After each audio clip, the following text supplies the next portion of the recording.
Hello students, again आज हम discuss करेंगे प्रोबेबिलिटी के क्वेश्चन, आईआईटी मेंस के question according to NIMCET pattern.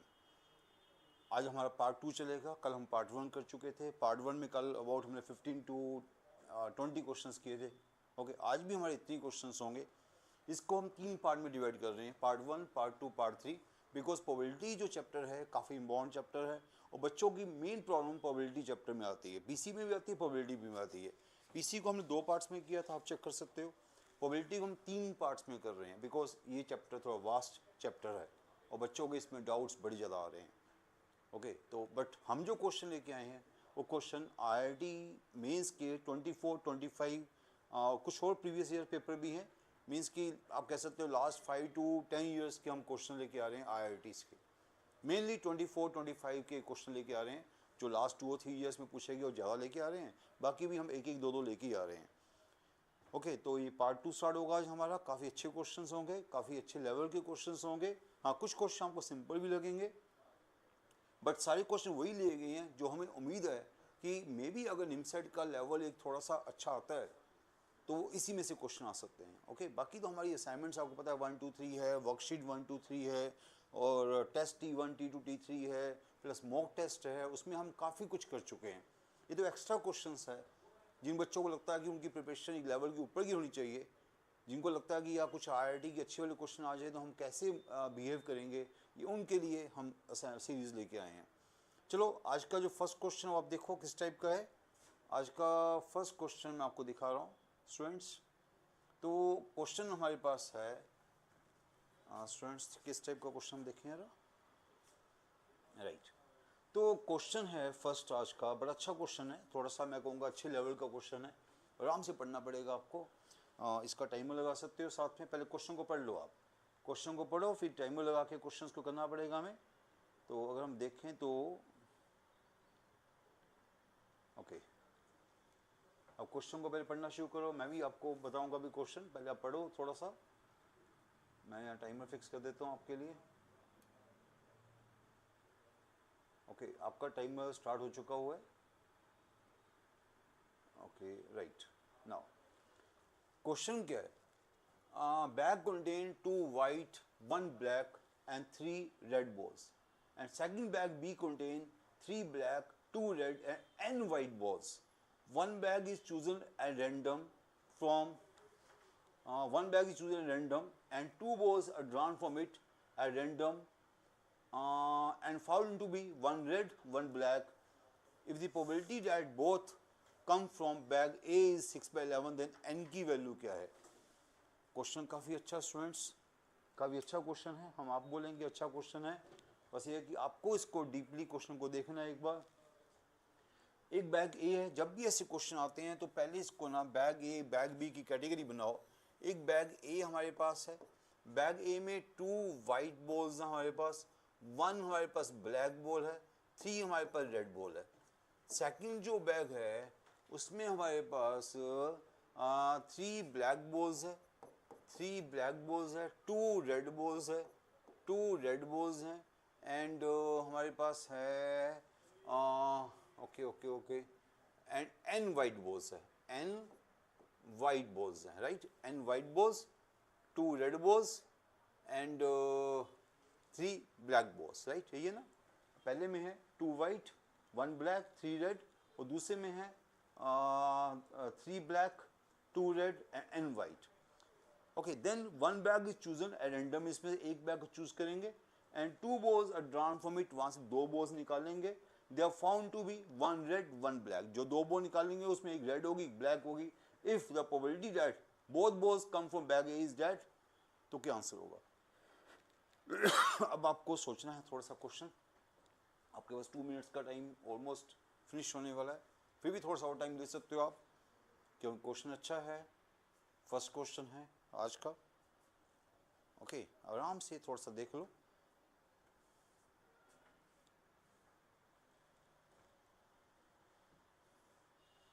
मैं नहीं कहूँगा टफ क्वेश्चन है, ऐसे क्वेश्चन हम पहले देख चुके हैं क्लासेस में, और ये क्वेश्चन थोड़ा सा ज़्यादा मतलब कि करने वाला क्वेश्चन होगा। पर ऐसे क्वेश्चन अगर आप कर गए तो सोचो कि आप सारे क्वेश्चन फिर कोई मुश्किल नहीं होगी आपको कभी भी। चलो स्टार्ट करें फिर हम, अगर अभी क्वेश्चन हो गया तो गुड, हम इसको स्टार्ट कर रहे हैं क्वेश्चन को, टाइमर मेरा रुक चुका अभी। देखो यहाँ पर है क्या पहली बात है कि one bag is chosen at random. अब कौन सा बैग चूज किया हमें ये भी नहीं पता। Okay, one bag is chosen at random and two balls drawn from it. Okay, one is red one is black. देखो आपको पता है कि ऐसे क्वेश्चन में हम नीचे सैंपल स्पेस बनाते हैं। सैंपल स्पेस में पहले आपको एक बैग चूज करना है। सपोज करते हैं हमने बैग ए को चूज किया, उसको चूज करने की प्रोबेबिलिटी हाफ। वहां से आपके पास क्या है, अगर आपने बैग ए लिया, मैं सपोज करता हूँ बैग ए में से आपने बॉल ली है, तो वहां से दो बॉल्स निकाल ली, उसमें से one red and one black. One red one black, तो क्या भी होंगे, one red one black, 3C1 1C1। Okay, और अगर टोटल बॉल्स वहाँ कितनी है, टोटल बॉल्स वहाँ पर हमारे पास 6 है, और टोटल बॉल्स में से अगर दो बॉल्स लेते तो क्या होता, 62। ये मैंने कहाँ से ली, अगर बैग 1 से आपने बैग ए में से कुछ बॉल आई है, पहले बैग ए को चूज किया, उसकी प्रोबेबिलिटी 1/2 है, वहाँ से 1 आपने रेड ली है तो 3 में से 1 होगी, 1 ब्लैक ली है 1 में से 1 होगी। ओके, ये ऊपर की चीज़ आ गई, नीचे क्या 62, टोटल 6 में से 2 बॉल्स निकाल ली है अगर बैग ए में से निकाल ली है, और बैग बी में से निकाल लिया तो उसमें से क्या होगा, हाफ। बैग बी को चूज किया, उसकी प्रोबेबिलिटी हाफ। वहाँ से अगर आपने वाइट ली है, एक क्या है हमारे पास, 1 वाइट है, क्या लेना हमें, 1 रेड लेनी है, 1 रेड और 1 ब्लैक, 1 रेड लेनी है और 1 ब्लैक लेनी है, ये हमारे पास है, 1 रेड 1 ब्लैक। तो 1 रेड 1 ब्लैक, इसमें कुछ मुझे लगता है मिस प्रिंटिंग ना हो। 1 bag is chosen random and 2 balls are drawn away from it, 1 red 1 black, 1 red 1 black, तो 3C1 1C1 फर्स्ट में से ठीक है, सेकंड में 3 ब्लैक है, 2 रेड है, n वाइट है। थोड़ा सा मुझे लगता है मिस, यहाँ पर थोड़ा सा मिस प्रिंटिंग हुई है, क्योंकि इसमें वाइट में से कोई बॉल नहीं आ रही, मोस्ट प्रोबेबली वाइट बॉल होनी चाहिए थी। मैं एक बार चेक कर लेता हूँ, क्वेश्चन में थोड़ी मिस प्रिंटिंग लग रही है मुझे।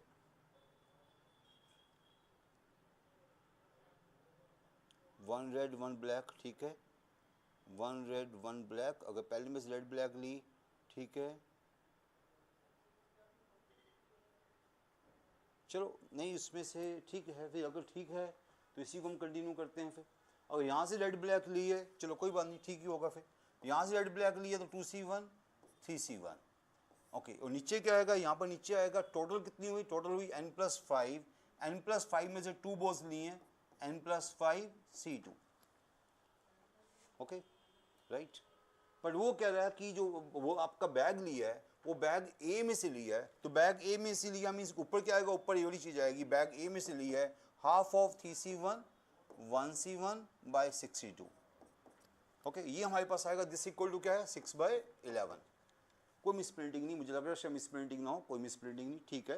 मेरी बात सुनो, हमने नीचे ये हमने एक्चुअली बेस थ्योरम लगाई, आपको पता बेस थ्योरम क्या होती है। नीचे टोटल देखा, आइदर बॉल आपकी कौन सी बॉल्स है, एक 1 रेड बॉल है 1 ब्लैक बॉल है, या तो बैग ए में से आएगी या बैग बी में से आएगी, है ना। बैग ए में से आई, उसको चूज किया, उसकी प्रोबेबिलिटी हाफ। बैग ए में से क्या आई, एक रेड आई एक ब्लैक आई, रेड वहाँ कितनी थी, 3 थी, 3C1, एक रेड आई एक ब्लैक आई 1C1, और टोटल में से आई तो टोटल में से क्या होता 62, और टोटल में से लोगे तो क्या होगा 62, बिकॉज नीचे क्या सैंपल स्पेस बना रहे हो। सैंपल स्पेस का आपको मीनिंग याद होगा, जब आप अपनी ये करते हो बेस थ्योरम करते हो, EI/A क्या होता है, समेशन ऑफ, ऊपर हमारे पास सेक्टोरियल प्रोबेबिलिटी होती है, ऊपर क्या होता है सेक्टोरियल प्रोबेबिलिटी, नीचे क्या होती है कंप्लीट प्रोबेबिलिटी। ऊपर क्या होता है सेक्टोरियल प्रोबेबिलिटी, नीचे क्या होती है कंप्लीट प्रोबेबिलिटी, वो आपको याद होगा। तो हम बेस थ्योरम लगा रहे हैं, तो उस बेस थ्योरम के अकॉर्डिंग हम इस क्वेश्चन कर रहे हैं, तो नीचे कंप्लीट प्रोबेबिलिटी आ गई, ऊपर सेक्टोरियल प्रोबेबिलिटी आ गई, राइट। तो ये हमने यहाँ किया। अब इसके बाद आपको n की वैल्यू निकालनी पड़ेगी, इसको थोड़ा सॉल्व करना पड़ेगा। हाँ, कैलकुलेशन थोड़ी सी इसमें बोरिंग है, अब इसको सॉल्व करूँगा, थोड़ी सी बोरिंग कैलकुलेशन जाएगी, इतना समझ आ गया होगा आपको।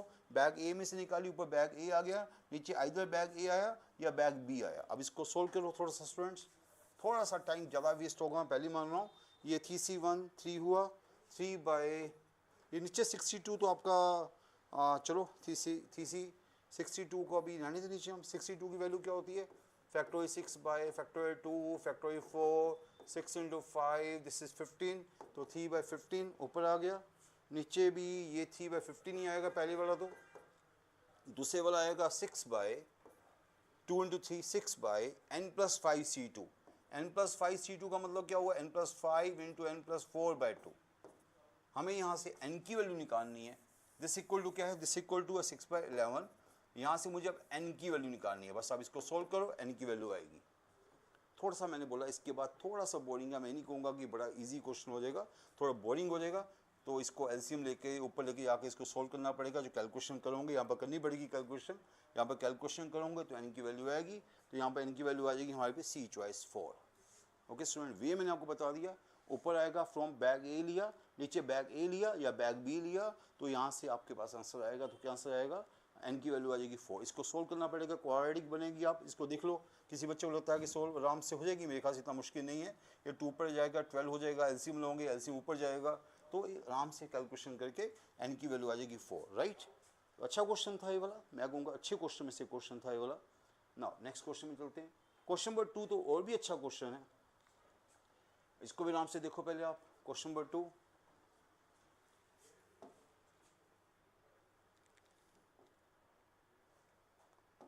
टू मिनट का टाइमर है। 5 numbers are x1, x2, x3, x4, x5 are randomly selected from the number 1 to 18 and are arranged in increasing order. Probability that x2 is 7 and x4 is 11. अच्छा question है, काफ़ी tough नहीं है, बिल्कुल tough नहीं है, average question है।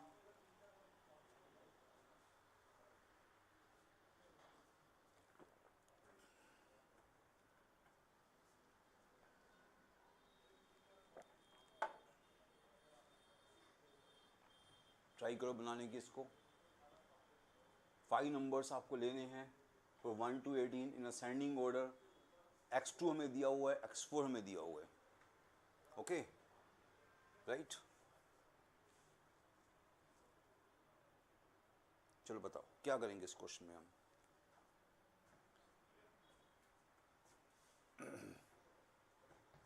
Five numbers अगर वैसे आपको लेने होते तो सैंपल स्पेस क्या होता, सैंपल स्पेस होता 18C5। 5 नंबर लिए, सैंपल स्पेस क्या हो 18C5। जब भी 5 नंबर लोगे अपने आप असेंडिंग ऑर्डर में सेट हो जाएंगे। जब भी इसके 5 नंबर्स लोगे, लाइक आपने ले लिया, कुछ भी ले लिया आपने, आप कहोगे सर मैंने ये ले लिया 9 1 7 2 3 ले लिया, और नेचुरली इसको अगर सेट करोगे तो अपने 1 2 3 7 9 अपने आप असेंडिंग ऑर्डर बन जाएगा। उसके बारे में सोचो कि असेंडिंग ऑर्डर कैसे बनाओगे। जब भी 5 नंबर्स लोगे अपने आप किसी ना किसी वे से असेंडिंग ऑर्डर में सेट हो जाएगा। लाइक हमने 5 नंबर ऐसे भी ले लिया, 9 को पहले लिया, 7 को बाद में लिया, अगर बाद में सेट करोगे तो ये नंबर सेम एज ये हो जाएंगे। तो कहने का मीनिंग है कि 5 नंबर जिस मर्जी ऑर्डर में लोगे उसके बारे में ना सोचो, असेंडिंग ऑर्डर के बारे में ना सोचो। ओके, अब मेन बात क्या है कि आपको जो ऊपर की बात है वो सोचनी पड़ेगी। वो क्या है कि जो 5 नंबर्स देनी है उसमें x2 7, आपके 5 नंबर कैसे ऐसे हैं, x1 x2 x3 x4 x5। x2 7 है, वो x4 आपका 11 है। x1 नहीं पता हमें, x3 हमें नहीं पता, x5 हमें नहीं पता। अब आपको सोचना पड़ेगा, अब बताओ कि कैसे लें x1, कैसे लें x3, कैसे लें x5। देखो इतना तो पता है कि x1 लेस देन 7 है, तो लेस देन 7 क्या नंबर होते हैं, 1 to 6 नंबर्स हो गए, है ना। लेस देन 7 आपको x1 क्या लेना है, लेस देन x2 लेना है। ये x2 7 है, तो x1 की चॉइस क्या रहेगी 1 to 6। 1 to 6 मीन्स 6 चॉइसेस रहेंगी इसके लिए। x1 की चॉइसेस क्या रहेंगी, 1 to 6 मीन्स 6 चॉइसेस रहेंगी। अब x3 के लिए क्या चॉइसेस रहेंगी, 7 to 11 के बीच में, अगेन असेंडिंग ऑर्डर में जाना आपको। जो x3 है वो x2 और x4 के बीच में है, मीन्स 7 और 11 के बीच में है। 7 और 11 के बीच में क्या बचा, 8 9 10, 3 नंबर बचे हैं, 8 9 10, 3 वेज हो गए। ओके, अब रह गया x5। x5 क्या है, उस 11 से आगे अप टू 18, 11 से आगे अप टू 18 कितना बचता है भाई, 11 से आगे अप टू 18 12, आपको पता है, तो 8 नंबर बचे मेरे ख्याल से, 8 नंबर बचे, तो इंटू 8 होगा, इंटू 8 इंटू 7 इंटू 12 13 14 15 16 17 18, 7 हो जाएगा। ओके, ये इंटू 7 हो गया, राइट। दिस इज, ये आपका आंसर आएगा। इसको सोल्व करो, आपकी वैल्यू आ जाएगी, तो क्या आंसर आ जाएगा, सी चॉइस। इसको सोल्व करके देख लो आप, आपका आंसर सिंपल सा सी चॉइस आ जाएगा। 6 into 3 into 7 by factorial 18 by factorial 5 factorial 13, right. Factorial 13 ऊपर जाएगा, या इसको कैंसिल कर दो आप साथ में। 6 into 3 into 7 this 18 into 17 into 16 into 15 into 14, okay, और ये आपका ऊपर गया फैक्टोरियल 5, ठीक है। फैक्टोरियल 5 क्या हो गया, 5 इंटू 4 इंटू 3 इंटू 2, और इसको सॉल्व करो, आपका आंसर वही आएगा 1/68, राइट। कर लूँगी इसको सॉल्व, ये वैल्यू निकाल लो, 1/68 आ जाएगा। सिंपल क्वेश्चन, ये क्वेश्चन बिल्कुल मुश्किल नहीं था, ये सिंपल क्वेश्चन था। नाउ थर्ड क्वेश्चन, इसको ट्राई करो आप लोग, अच्छा क्वेश्चन है थर्ड क्वेश्चन भी, काफ़ी अच्छे क्वेश्चन में आएगा ये भी। इसका भी टाइमर लगा सकते हो पहले आप 2 मिनट्स का।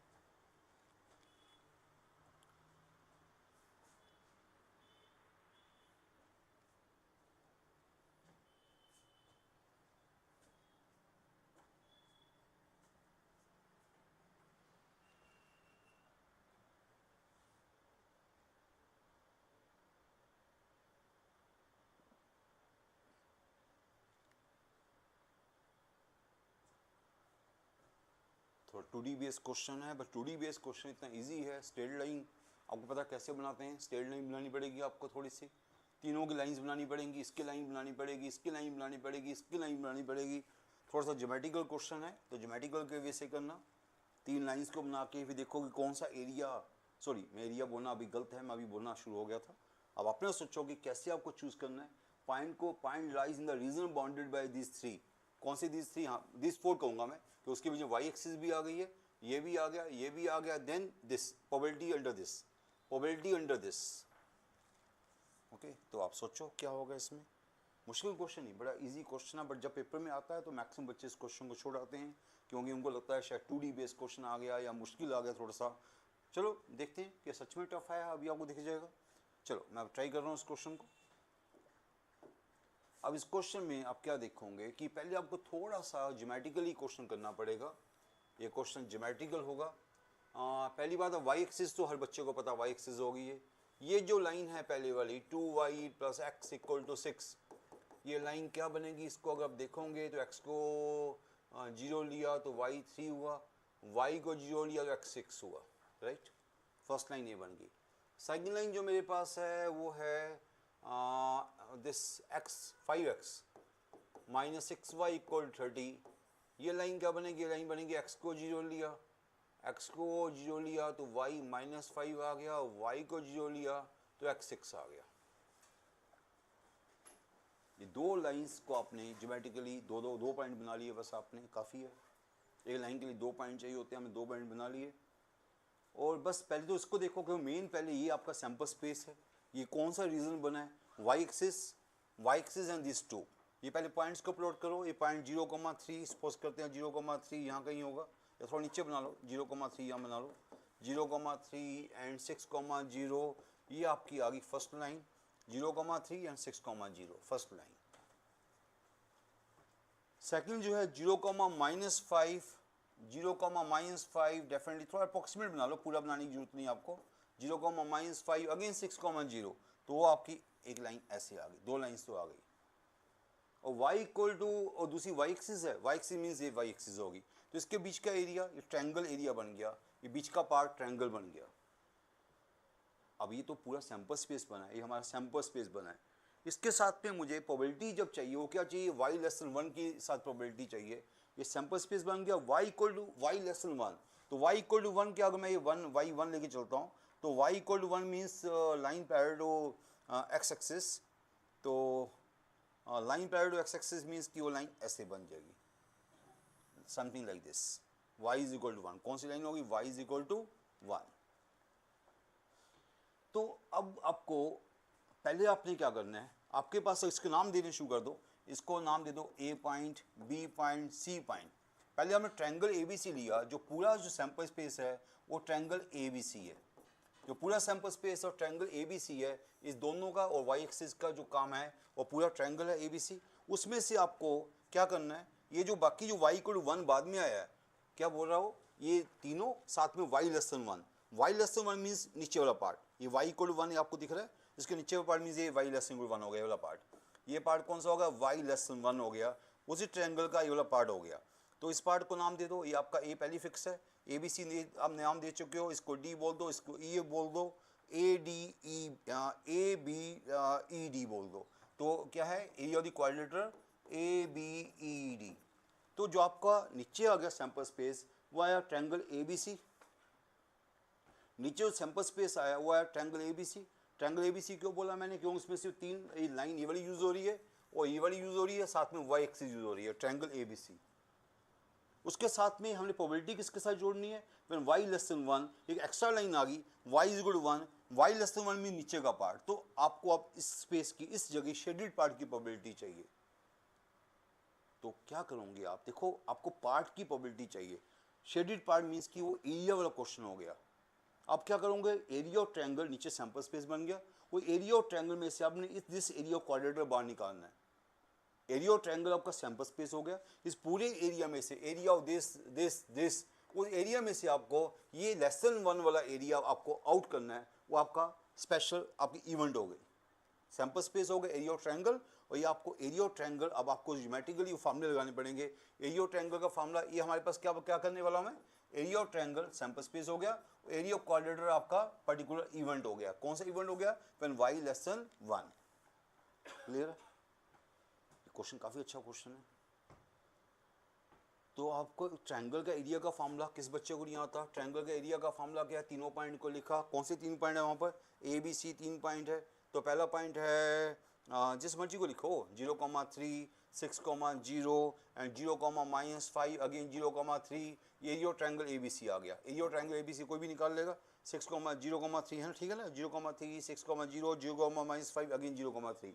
तो एरिया ऑफ ट्रायंगल ABC, नीचे सैंपल स्पेस बनेगा, तो हाफ ऑफ क्या बन गया, हाफ ऑफ बन गया 0, -18, 0, -18, -30 अगेन दिस 0, तो -48, -48/2 करो या बाई 2, मुझे पता बाद में डिवाइड हो जाएगा, बाई सॉरी कट जाएगा, या सीधा इसको एरिया है, एरिया इज ऑलवेज पॉजिटिव, चलो +24 बोल ही दो, कोई बात नहीं, +24 बोल दिया आपने, एरिया ऑफ ट्रायंगल को आपने +24 बोल दिया। अब एरिया ऑफ द क्वाड्रेटर भी चाहिए आपको, एरिया ऑफ द क्वाड्रेटर क्या बनेगा, area of the क्वाड्रेटर ABED, area of the क्वाड्रेटर ABED, उसका एरिया क्या होगा, वो भी हमें 2D में फार्मूले आते हैं सारे, 2D में सारे में फार्मूले आते हैं कि एरिया ऑफ द क्वाड्रेटर क्या होता है, ABED क्या होगा, हाफ ऑफ, चारों पॉइंट को लिखो उसके, इसके 4 पॉइंट कौन से ABED के, एक पॉइंट 6,0 है, A को 6,0 ले लिया, 0,-5 B हो गया, और ये हो गया हमारे पास 0,3 हो गया, और फिर हमारे पास D आ गया, D अभी निकाला नहीं हमने, D नहीं निकाला, D कैसे निकालेंगे, y इक्वल टू 1 किसके साथ, y इक्वल टू 1 का फर्स्ट लाइन के साथ, y इक्वल टू 1 का फर्स्ट लाइन के साथ इंटरसेक्शन निकालना पड़ेगा, y इक्वल टू 1 का फर्स्ट लाइन के साथ इंटरसेक्शन, y को 1 फर्स्ट लाइन में डाल दोगे, y को 1 फर्स्ट लाइन में डाल दोगे तो x की वैल्यू 4 आ जाएगी, तो ये पॉइंट आपका 4,1 बन गया, दिख भी रहा था 4,1 इधर ही है, 4,1 आ गया, तो ये चौथा पॉइंट निकालना पड़ा आपको, 4,1 अगेन फर्स्ट पॉइंट 6,0, तो बस ये एरिया निकाल लो, ये आपका ऊपर का एरिया आ गया। ओके, तो क्या बन गया एरिया, निकालो बताओ क्या बना, हाफ ऑफ -30 दिस 0, 0, 0, -12, ओके, और मे बी आगे जाकर 0, -6, ये आ गया -42, -48, -48/2, ये भी 24 आया क्या, ये तो हो नहीं सकता दोनों, ये कितना आया 24, दोनों का सेम एरिया नहीं आ सकता ना, कुछ छोटी सी कहीं बना, कहीं देखो जरा पॉइंट को ठीक लिया हमने, वो ट्रायंगल था, ये क्वाड्रेटर है, ट्रायंगुलर पार्ट कौन सा था, ट्रायंगुलर पार्ट देखो, देखो दोबारा से देखो, एरिया में सेम एरिया नहीं आ सकता ना, -48/2, 24, चेक करो जरा, 0,3 वो पॉइंट कौन से थे, 0,3, 6,0, 0,-5 अगेन 0,3 ले लिया आपने, ओके, तो हाफ ऑफ 0, -18, -30, ये तो ठीक है ना, 24 है, ठीक है, 24 है ना, यहाँ चेक करो, यहाँ पॉइंट कौन सा हुआ, 6,0 हुआ, फिर 0,-5 हुआ, फिर ये पॉइंट था ना, वो हमने 0,3 ले लिया ना, ये वाला पॉइंट था, ये पॉइंट कौन सा, ये पॉइंट है 0, नहीं हाँ 0,1 था ये वाला पॉइंट, हमने इस पॉइंट को क्या ले लिया, 0,3 ले लिया था, हाँ 0,1 था ये पॉइंट, है ना, यहीं से गलती होगी, 0,1 था, दूसरा पॉइंट कौन सा था, 0,-5, तो ये हो गया हाफ और -30 ठीक था, ये -4 आएगा, ये -12 की जगह -4 आएगा, आगे ठीक था, -6 भी ठीक था। ये कितना हो गया 40/2 20 हो गया, ठीक है 20 हो गया, ये 20 हुआ 24 हुआ, तो ये वाला एरिया ऊपर का एरिया 20 हुआ, नीचे का 24 हुआ, तो 20/24 5/6 आपकी प्रोबेबिलिटी आ गई। 5/6 मीन्स आंसर इज दिस। क्या आंसर हुआ आपका? Answer B choice. काफ़ी अच्छा क्वेश्चन था, बड़ा इजी क्वेश्चन था। बस इस क्वेश्चन को मैक्सिमम बच्चे छोड़ के आएंगे, क्यों? इसमें 2D यूज़ हो रही थी। ओके, इस क्वेश्चन को दोबारा से देखो, जो बच्चे अभी ज्वाइन किए वही दोबारा से देखें क्वेश्चन को। इस क्वेश्चन को दोबारा से देखो, समझ आया कि नहीं आया आपको? क्या था क्वेश्चन? एक रीजन पहले बनाया, कौन सा रीजन पहले बनाया? Bounded by Y axis and bounded by these two lines. हमें दो लाइंस की पहले आराम से दो पॉइंट निकाले, इस लाइन का 2 पॉइंट निकाले, उस लाइन के 2 पॉइंट निकाले। हम पता कितने इजी निकालते हैं, एक्स को जोड़ डाला वाई आ गया, वाई को जोड़ डाला एक्स आ गया, उसके 2 पॉइंट निकाले, उसके 2 पॉइंट निकाले, वो एक लाइन बन गई, वो लाइन बन गई। एक कौन सी लाइन थी? एक वाई एक्सिस लाइन थी, तो ट्रायंगल बन गया था पहले वाला। ओके, उसमें फिर हमने क्या किया? वो ट्रायंगल मीन सैंपल स्पेस बन गया। ट्रायंगल क्या बन गया? सैंपल स्पेस बन गया। उसके अंदर फिर हमें क्या प्रोबेबिलिटी चाहिए? When y less than 1, y equal to 1 का ग्राफ ये रहा, y equal to 1 parallel to x axis, y less than 1 means below y equal to 1 के नीचे वाला पार्ट अंडर दिस ट्रायंगल, तो ये शेडेड पार्ट हो गया था। तो शेडेड पार्ट क्या बन गया? क्वाड्रिलेटरल बन गया। क्वाड्रिलेटर के 2 पॉइंट आपको निकालने पड़ेंगे, ये वाला पॉइंट निकालना पड़ेगा, ये पॉइंट किसका इंटरसेक्शन है? y इक्वल टू 1 और फर्स्ट लाइन का इंटरसेक्शन है। ये वाला पॉइंट तो आराम से निकाल लोगे, बिकॉज ये तो ऑन द y एक्सिस है 0,1। तो 1 पॉइंट 2 पॉइंट 3 पॉइंट 4 पॉइंट का क्वाड्रिलेटर बन गया, तो ये आपका स्पेशल ऊपर का एरिया बन गया, नीचे का एरिया ट्रायंगल बन गया। तो आप इसको डैट बाय डैट आपकी प्रोबेबिलिटी आ गई। बड़ा अच्छा सा क्वेश्चन था, बड़ी इंपॉर्टेंट क्वेश्चन था ये वाला, क्योंकि क्वेश्चन ऐसे हैं कि जो बच्चे छोड़ के आएंगे पेपर में। नेक्स्ट क्वेश्चन ट्राई करो आप लोग।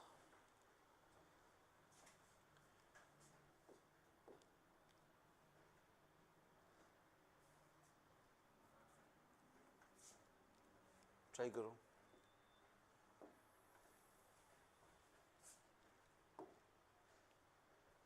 Probability that randomly chosen 2/2 matrix with all entries from set of first and prime is singular. Question tough नहीं है, और जब पहली बार पेपर में आएगा तो आपको लगेगा कि मुश्किल है, लंबा है, पर सच बताऊं क्वेश्चन टफ नहीं है वाला।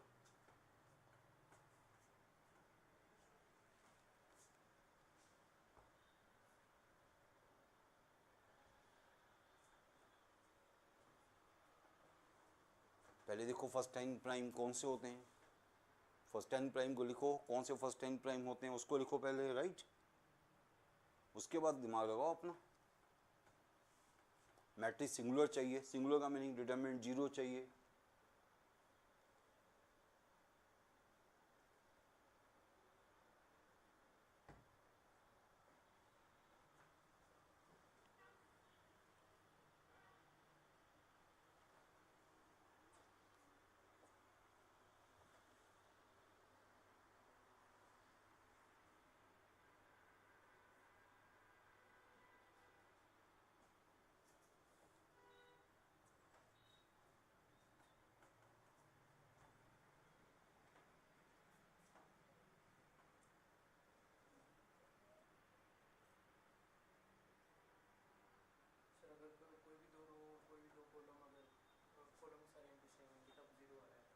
वो तो पता ही आपको मैट्रिक्स की प्रॉपर्टीज़ क्या होती हैं, डिटरमिनेंट की प्रॉपर्टी क्या होती हैं, और देखो कब 0 आता है। क्वेश्चन मुश्किल नहीं, पिछले क्वेश्चन में थोड़ा सा ज्योमेट्री आ गई थी, इस क्वेश्चन में थोड़ा मैट्रिसेस आ गई, और जब ज्योमेट्री आई थी वो आसान ज्योमेट्री आई थी, जब मैट्रिसेस आई है तो वो भी आसान मैट्रिसेस आई हैं। ये नहीं कि मुश्किल मैट्रिक्स होगी, सभी बच्चों को पता है कि सिंगुलर का मतलब डिटरमिनेंट इज 0। चलो मैं कर देता हूँ इस क्वेश्चन को अगेन। पहली बात तो ये देखो 10 प्राइम नंबर कौन से होते हैं, first 10 prime number. First 10 prime number तो हर बच्चों को पता ना क्या होते हैं, 2 3 5 7 11 13 17 19 23 29 हो गए 10, 3 4 6 8 9 10 हो गए फर्स्ट 10 प्राइम नंबर्स। यहाँ तो गलती नहीं करोगे आप। 2/2 मैट्रिक्स बनानी है तो सैंपल स्पेस तो सीधे 10 की पावर 4 हो गया। 2/2 मैट्रिक्स है, सैंपल स्पेस क्या होगा, 10 की पावर 4 हो गया, उसमें कोई डाउट ही नहीं। वो चॉइस भी हमारी हेल्प कर रही है, 10 की पावर 4 10 की पावर 4, ओके। तो 10 की पावर 4 तो सैंपल स्पेस हो गया। अब ये देखना बस आपको कि मैट्रिक्स जो सिंगुलर है वो कैसे बनेगी, मैट्रिक्स सिंगुलर कैसे बनेगी आउट ऑफ दिस, ये आपको देखना है। अगर मैं लेके चलूँगी मैट्रिक्स 2/2 ऐसी होती है ABCD, तो सिंगुलर का मतलब क्या होता है? सिंगुलर का मतलब determinant is zero, determinant zero means AD minus BC zero, singular means determinant zero, singular means determinant zero means AD minus BC zero. ऐसे केस कौन से बन सकते हैं अगर आप चारों को लेके चलो? और चारों को लेके चलो, ऐसे दो नंबर A और D, कोई भी ABCD मीन्स इनमें से ABCD है, कोई ABCD लेके सोचो कि 2 into A into this into this, multiply किया फिर माइनस किया, जीरो बन जाए। शायद ऐसा केस आपको नहीं दिखेगा, प्राइम नंबर में ऐसा केस नहीं दिखेगा। ये प्राइम नंबर की अच्छी बात होती है कि इन दोनों का प्रोडक्ट, दो प्राइम का प्रोडक्ट अगले दो प्राइम का प्रोडक्ट का, दो प्राइम का प्रोडक्ट कभी इक्वल नहीं होगा, ये कभी भी इक्वल नहीं होगा। अगर कोई सोच के बैठेगा मैं ऐसा कुछ कर सकता हूँ 2 इंटू 29, 3 इंटू डैड इक्वल हो जाए, और पूरा दिमाग लगाता रहेगा यहाँ पर, कोई फ़ायदा नहीं होगा, बिकॉज सारे प्राइम है तो AD not equal to BC कभी भी नहीं होता। तो इसलिए चारों जब डिस्टिंक्ट प्राइम होंगे ये चांस तो होगा नहीं। तो फिर क्या करें हम? डिस्टिंक्ट का तो केस छोड़ दो, और मैं सोचूं यहाँ कि A को मैं डाल देता हूँ 2 डाल देता हूँ, B को 7 डाल देता हूँ, इसको 11 डाल देता हूँ, उसको 13 डाल देता हूँ, वो नहीं बनेगा। फिर क्या बनेंगे? वही बनेंगे जो आपको सबसे अच्छे लगते हैं। क्या बनेंगे? चारों एलिमेंट सेम हो गए तो एक तो ये वाला केस बनेगा, जब चारों एलिमेंट सेम हो गए उसके डिटरमिनेंट तो पक्का जीरो आएगा। चारों एलिमेंट सेम रह गए, 2 2 2 2, 3 3 3 3, 5 5 5 5, ऐसे केस कितने बनेंगे? ऐसे आपको 10 केस बनेंगे, है ना। डिस्टिंक्ट प्राइम का केस कोई नहीं बनेगा, चारों को सेम किया, चारों को सेम किया, एक तो ये वाले 10 केस बनेंगे। या मैं कह सकता हूँ ऐसे वाले A B दो रो आइडेंटिकल, है ना, A B दो रो आइडेंटिकल,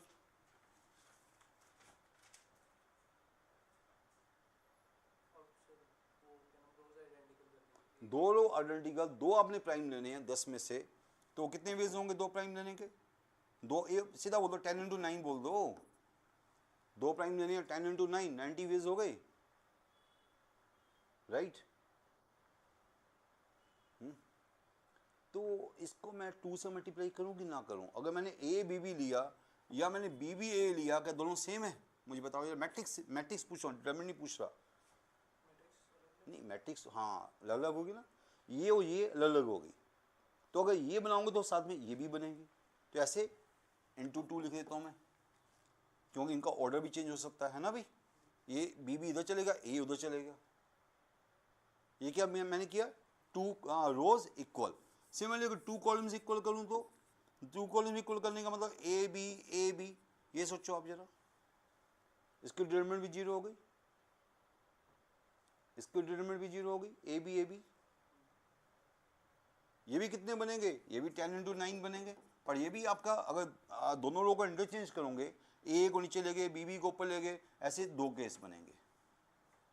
तो टोटल केस कितने हो गए? 10 तो केस वो हो गए शुरू वाले, है ना, 10 केस तो शुरू वाले हो गए आपके पास, तो टोटल केस कितने बन गए? टोटल केस नीचे सैंपल स्पेस तो 10 की पावर 4 ही हो गया, नीचे तो हम पहली बात कर चुके हैं, सैंपल स्पेस 10 की पावर 4 हुआ, ऊपर पहले 10 केस, कौन से वाले? सभी आइडेंटिकल, फिर दो रो इक्वल, वो केस क्या हुआ? 10 into 9 into 2, 2 column equal 10 into 9 into 2, this is answer.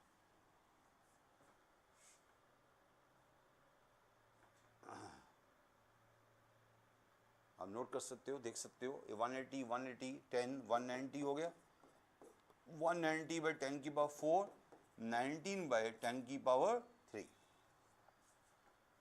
C choice. कितना अच्छा इजी क्वेश्चन था, राइट। पिछले क्वेश्चन में थोड़ी टूडी डाली, इस क्वेश्चन में थोड़ी सी मैट्रिक्स डाल दी आपने, तो ऐसे अच्छे अच्छे क्वेश्चन ऐसे ही होते हैं सारे। क्लियर है? क्लियर? डन हो गया ना? चल अगले क्वेश्चन में चलते हैं। ये वो भी, अब देखो क्या डाल रहा हूँ इस पर, प्रोबेबिलिटी के अंदर रिलेशंस डाल रहे हैं हम।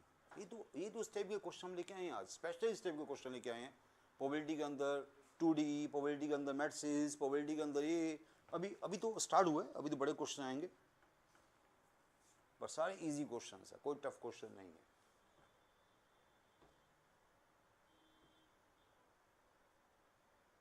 Both symmetrical, relation from xy to xy, This is both symmetrical and transitive.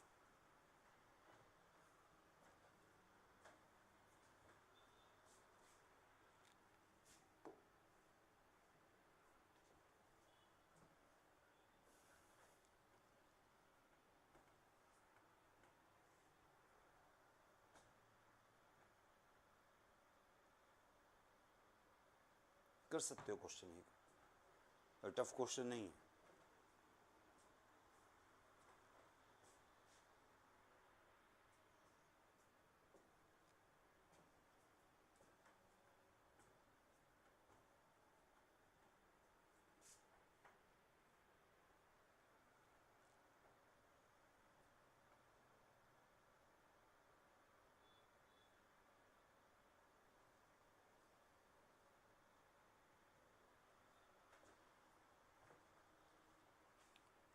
Online students जो लेक्चर व्यू कर रहे हैं अपने कमेंट दे सकते हैं, वो अपने यहाँ से दे सकते हैं.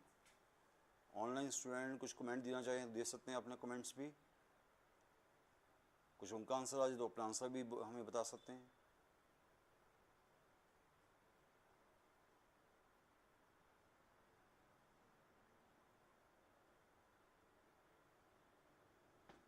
यस. तो इस क्वेश्चन में पहली बात तो है कि रिलेशन कितने होंगे, सैंपल स्पेस में रिलेशन कितने होंगे उसका फार्मूला तो आपको आता है शायद. Number relation from A to B 2 power m into n है ना. Number relation from A to B क्या होता है 2 रेज़ टू पावर mn. दोनों में सेम एलिमेंट है तो 2 raise to power n square. This formula of number relation from A to A. तो नंबर रिलेशंस तो हमें पता है कितनी है, यहाँ पर ए में भी 2 एलिमेंट है, बी में भी 2 एलिमेंट है. नंबर रिलेशंस होंगे 2 की पावर 2 इंटू 2, ये तो हो गई है ना. सैंपल स्पेस तो ये हो गई. सैंपल स्पेस हमें पता ही, उसमें सोचना नहीं है. अब मेन बात है कि कितने रिलेशन हमारे सिमेट्रिक एंड ट्रांजिटिव बनेंगे. वैसे तो मैंने आपको स्पेशल क्लास दी थी, number of reflexive relation, number of symmetric relation, number of transitive relation, number equivalence relation, special class दी थी, आपको याद होगा. तो मुझे पता है वो आप भूल चुके होते हो. कितने सिमेट्रिक बनेंगे, कितने ट्रांजिटिव बनेंगे, वो भी आपको लेक्चर याद होगा नहीं होगा मुझे नहीं पता. अब यहाँ पर मैं करके दिखाता हूँ कि यहाँ पर अगर आप रिलेशन देखोगे सिमेट्रिक ट्रांजिटिव कौन से बनेंगे. एक तो फाई, आपको पता है फाई क्या होता है, ऑलवेज सिमेट्रिक एंड ट्रांजिटिव. और बताओ और कौन सा रिलेशन बनेगा. R1 फाई तो ले लिया. R2 सिंगल अगर मैं XX ले लूँ वो भी सिमेट्रिक और ट्रांजिटिव बनता है.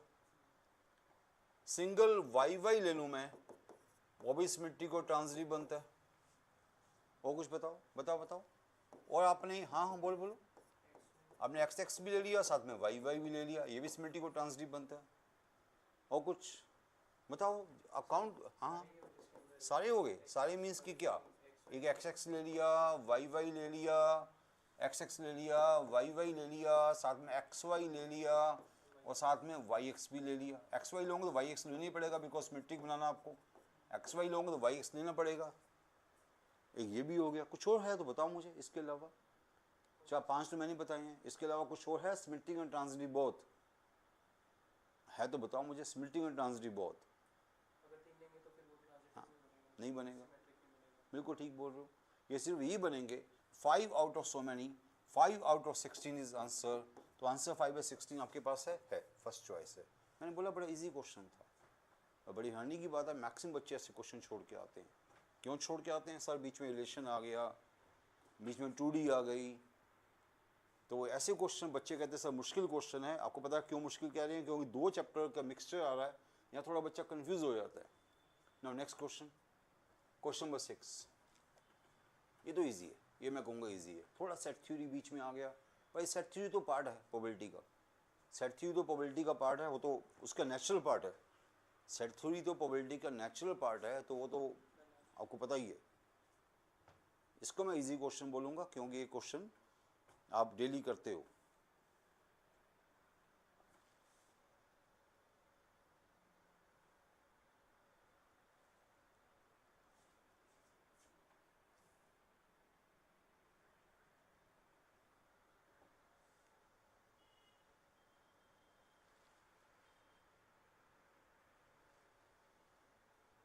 Probability A is P, probability B is 2P, largest value P for which probability is exactly 1. पता है exactly 1 तो हमारा फेवरेट चीज़ है सेट थ्योरी की, है ना. exactly 1 क्या पार्ट होता है बताओ. प्रोबेबिलिटी हो एक्चुअली वन, प्रोबेबिलिटी हो एक्चुअली वन है। नहीं नहीं नहीं नहीं नहीं, एक्चुअली वन यार, एक्चुअली वन का मीनिंग क्या हुआ वेन डायग्राम में? अब यहाँ से देख लो क्या मीनिंग हुआ, दिस पार्ट ओनली। क्या बताया गया आपको, क्या बताया गया? P A plus P B minus बीच का पार्ट दो बार माइनस होगा, right? This is actually one of A B, ये होगा ना, ये वाला पार्ट आपको दो बार माइनस करना पड़ेगा ना, P A plus P B, ये वाला पार्ट दो बार माइनस होगा, पता है आपको, पता है। अब साथ में क्या बोला गया? एओबी इंडिपेंडेंट बोला गया, क्वेश्चन खत्म हो गया ना मेरे ख्याल से। अब एओबी इंडिपेंडेंट बोला गया तो ये जो है इंटरसेक्शन वो भी क्या हो गया? मल्टीप्लाई हो गया, ठीक है। अब बस बाकी सारी चीज़ आपको पता ही है, उसकी प्रोबेबिलिटी पी है, उसकी 2p है ना, वो तो पुट कर दोगे आप। ये आपकी p है, ये आपकी 2p है, ये आपकी p है, ये 2p है, ओके। और दिस इक्वल टू क्या दिया गया हमें? दिस इक्वल टू 5/9 दिया गया, दिस इक्वल टू 5/9। बस अब आप आराम से p की वैल्यू निकाल लोगे, है ना। 3p minus 4p square, this 5/9 हो जाएगा ना अब तो क्वाड्रेटिक बन जाएगी, तो उसकी वैल्यूज तो हर बच्चे को पता लग जाएगी। 27p minus 36p square equal to 5, 36p square minus 27p plus 50, quadratic बन गई है। तो प्रोडक्ट कितना आ रहा है? प्रोडक्ट आ रहा है 5, 6, 30, 180 प्रोडक्ट आ रहा है, सम 27 आ रहा है। तो 27 को ऐसा लिखो कि सम इज 27, प्रोडक्ट इज 180, तो 15 एंड 12 एंड 15 लिखो बीच वाले नंबर को, 12 एंड 15 कर लोगे, मुझे पता है, तो मैं वैसे ही कर रहा हूँ आपके लिए। 12 और 15 का सम 27 हुआ, प्रोडक्ट आपका 180 हुआ, बिल्कुल ठीक है। तो यहाँ से आपकी वैल्यू आ जाएगी 12p, 3p माइनस 1, वो आ गया, -5 कॉमन लिया, 3p माइनस 1, तो p की वैल्यू मेरे पास आ गई 1/3 एंड p की वैल्यू क्या आई? 1/3 एंड 5/12, p की वैल्यू आ जाएगी 1/3 एंड 5/12। उसने क्या पूछा है? वो उसने हमसे लार्जेस्ट वैल्यू पूछी है, तो 1/3 5/12 में से सबसे बड़ा, दोनों में से बड़ा कौन सा है? 1/3 0.3 हुआ, है ना, 1/3 0.3 हुआ, और 5/12 0.4 समथिंग हुआ, तो बड़ा कौन सा होगा? 5/12 हो गया, तो 5/12 इज आंसर, डी चॉइस। उसने पूछा लार्जेस्ट वैल्यू p, ठीक है। अब देख रहे हो कि हमने हर चीज़ को बीच में डाल दिया, कभी 2D डाल रहे हैं, कभी क्या डाल रहे हैं। भाई ये वाला क्वेश्चन इजी क्वेश्चन था, ये क्वेश्चन मैं नहीं कहूँगा कहीं से टफ क्वेश्चन था, ओके। बस आपको ये पता होना चाहिए एक्चुअली वन का मतलब क्या होता है, वो मेरे ख्याल से आपको पता ही होता है, राइट। इसको ना बोलो कि टफ क्वेश्चन था। ओह, ये आया एक अच्छा सा क्वेश्चन, बड़ा मेरा फेवरेट सा क्वेश्चन आ गया, आपको पूरा चेक किया जा रहा आज। इस बार प्रोबेबिलिटी के अंदर क्या आ गया? सिस्टम इक्वेशन आ गया। सिस्टम इक्वेशन आपको पता है कि मैट्रिसेस डिटरमिनेंट्स का मेन टॉपिक होता है। सिस्टम इक्वेशन मेन टॉपिक है मैट्रिसेस डिटरमिनेंट चैप्टर का, और साथ में प्रोबेबिलिटी तो है ही है। देखो प्रोबेबिलिटी तो कहीं पर भी आ जाती है ना, प्रोबेबिलिटी तो कहीं पर भी लगा दो, प्रोबेबिलिटी बन जाती है, क्योंकि जो भी क्वेश्चन मैथ्स का करते हो वहाँ के प्रोबेबिलिटी लगा दो, प्रोबेबिलिटी डैट दिस हैपन, तो आप 2D में लगाओ, कहीं भी लगा दो। जैसे यहाँ क्या हो गया, ये दो चीज़ें उससे इकट्ठी जोड़ दी, 2 fair dies are thrown, number them are taken as lambda mu, जो भी है ये सिस्टम दे दिया हमें। P is a probability that system है unique solution, Q is a probability that system है नो सॉल्यूशन।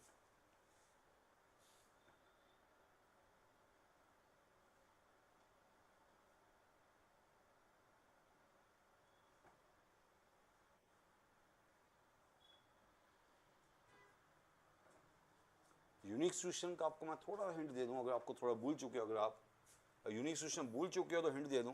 यूनिक सॉल्यूशन का मतलब क्या था? Determinant not equal to 0।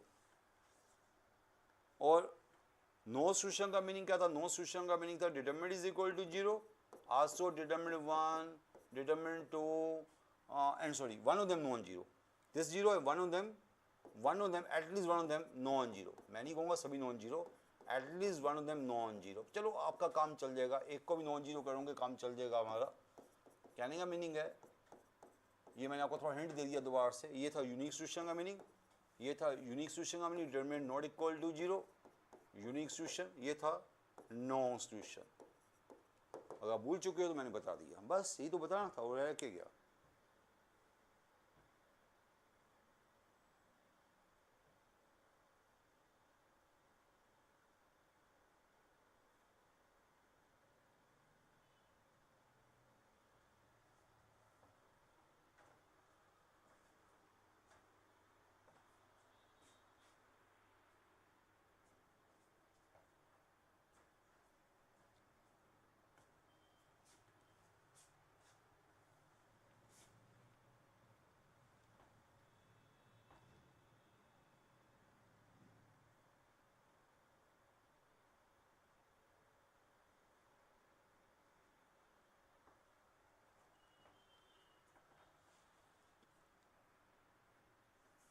Concept मैंने आपको बता दिया, आप क्वेश्चन आप करोगे।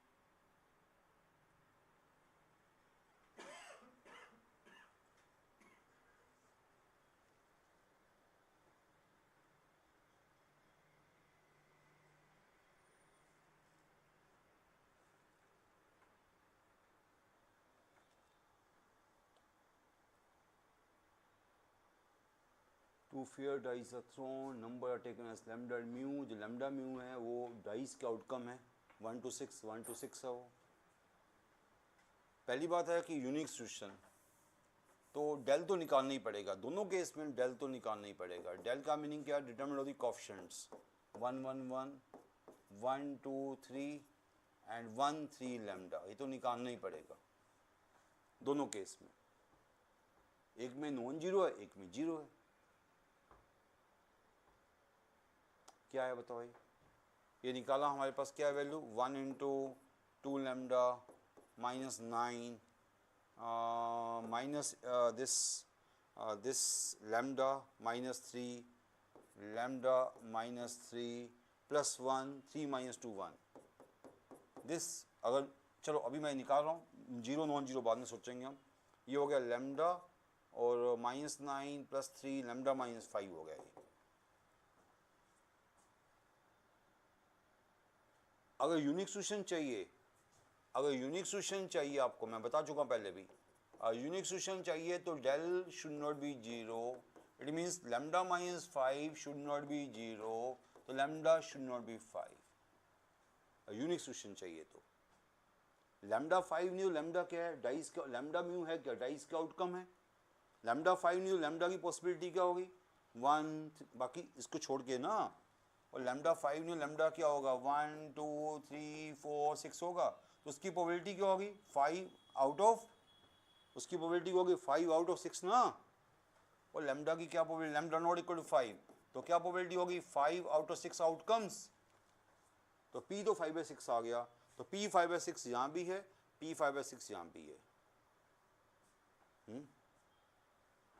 ठीक है, P तो 5/6 आ गया, क्यों, P की लैम्डा की पॉसिबिलिटी क्या 5 पॉसिबिलिटी हो सकती है, लैम्डा इज नॉट 5, तो लैम्डा की 5 पॉसिबिलिटी हो सकती है out of total 6 possibility, because dice की बात कर रहा कोई, तो 5/6। अब आगे क्याऊ, क्याऊ के लिए क्या है, सिस्टम है नो सॉल्यूशन। नो सॉल्यूशन का मतलब कि डेल इज इक्वल टू 0, तो लैम्डा इज इक्वल टू 5, उसका तो एक ही चांस हो, लैम्डा इज इक्वल टू 5। पर अब आपको क्या देखना है, साथ में नो सॉल्यूशन का मतलब one of them non zero, तो एक डेल 1 भी निकाल लो, del 1 is not zero. Del 1 क्या होता है, किसी भी कॉलम को रिप्लेस कर दो, 1 1 फर्स्ट सेकंड कॉलम को सेम रहने दो, थर्ड कॉलम को रिप्लेस कर दो कांस्टेंट से, तो 5 म्यू 1 से रिप्लेस कर दो। अब यहाँ से म्यू की वैल्यू आ जाएगी, बताओ क्या आई, इसको रिप्लेस कर दे, this should not be zero, मैंने बोला this should not be zero, बताओ यहाँ से म्यू की वैल्यू क्या आ रही है, मुझे बताओगे आप, म्यू की वैल्यू क्या आ रही है,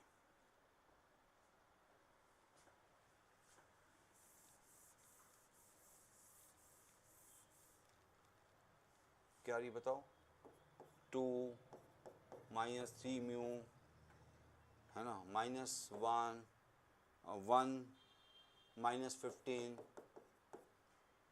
अगेन 1 म्यू -10, ये अब मेरे पास आ रहा है, ये मेरे पास आ गई -3 म्यू प्लस म्यू -2 म्यू और +14 हो गया, +14 +2 16 और 6 हो गया शायद 6, तो म्यू की वैल्यू 3 आ गई, बोलो है ना। जब वो जीरो है, जो नॉन जीरो है, जीरो है, अगर आप ये क्या किया आपने del 1 निकाला, del 1 जीरो तो होगा, पर हमें उसको क्या करना है, नो सॉल्यूशन करना है, उसको नॉन जीरो करना है, तो डैट शुड नॉट बी 3, अगर नॉन जीरो करना है डैट शुड नॉट बी 3, तो उसकी प्रोबेबिलिटी क्या बन गई, उसकी प्रोबेबिलिटी बन गई हाँ बताओ, हाँ क्या कह रहे हो, नहीं ठीक आ रहा है मेरे ख्याल से -3 म्यू ठीक है, -2 म्यू तो ठीक है, +15 ठीक है, कोई गलती हो तो देख लेना, वैसे गलती की चांस नहीं है, कोई हो तो देख लेना, 15 14 ठीक है, राइट ये देखो अब जरा, अब बात सुनो, अब क्या रह गया, अब क्या रह गया कि म्यू को चूज करने की प्रोबेबिलिटी होगी, इसका मतलब प्रोबेबिलिटी ऑफ म्यू को चूज करने की प्रोबेबिलिटी क्या होगी, अगेन 1/6 होगी, कितनी होगी सॉरी 5/6, अगेन 5/6 हो गई है ना।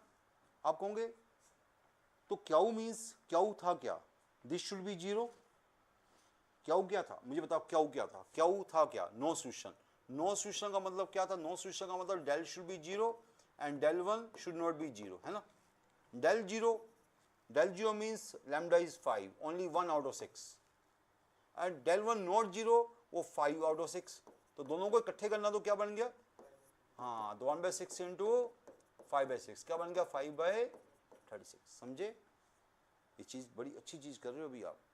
पहले क्या किया, पहले तो आपने सिंपल किया, यूनिक सॉल्यूशन है वो तो वहीं पर ही खत्म हो गया काम, यूनिक सॉल्यूशन का आंसर क्या हुआ 5/6 हो गया, वहाँ पर सिर्फ del नॉट जीरो करना होता है, पर नॉट सॉल्यूशन में क्या करना पड़ा, del 0 भी करना पड़ा, del 1 नॉट जीरो भी करना पड़ा, del को जीरो किया तो उसकी एक ही पॉसिबिलिटी थी 5 mean 1 out of 6, del 1 not zero किया उसकी 5 पॉसिबिलिटी बनी 5 out of 6, del 1 not zero किया, del 1 नॉट जीरो किया तो उसकी पॉसिबिलिटी क्या बनी थी, उसकी पॉसिबिलिटी कितनी बनी थी यार, del हाँ म्यू नॉट 3 मीन्स 5 बनी थी ना, 5 आउट ऑफ 6, उसकी 5 आउट ऑफ 6 बनी थी, दोनों को कंबाइन करना है, ये भी करना है ये भी करना है, del 0 भी करना है, del 1 नॉट जीरो भी करना है, तो 1/6 इंटू 5/6 5/36, तो आपका आंसर परफेक्ट आ गया, क्या आंसर है हमारे पास, आपका आंसर आ गया दिस वन, ओके, बड़ा अच्छा क्वेश्चन था, बड़ी अच्छा क्वेश्चन था, मैं नहीं कहूँगा ऐसे क्वेश्चन एमसेट में आएंगे क्योंकि एक हाई लेवल के क्वेश्चन है, पर मैंने बता दिया कि एक अप्रोच आपको बता रहा हूँ, प्रोबेबिलिटी के बीच में मैंने कई चीज़ें डाल दिया आपके सामने है, राइट, प्रोबेबिलिटी कम हो रही है, प्रोबेबिलिटी तो सिर्फ फॉर्मेलिटी है, बाकी तो चैप्टर वही हो रहा है कि नो सॉल्यूशन क्या होते हैं, इनफाइनली यूनिक सॉल्यूशन क्या होते हैं, ये तो ईजी है, ये क्वेश्चन ईजी लगेगा क्योंकि आपका क्या है वो क्वेश्चन है, मतलब ये नॉर्मल डेली रूटीन का क्वेश्चन है हमारा, डेली रूटीन का क्वेश्चन है, मुश्किल नहीं लगेगा आपको, words with or without meaning to be formed out of examination, probability that letter M appears at the fourth position in any such word.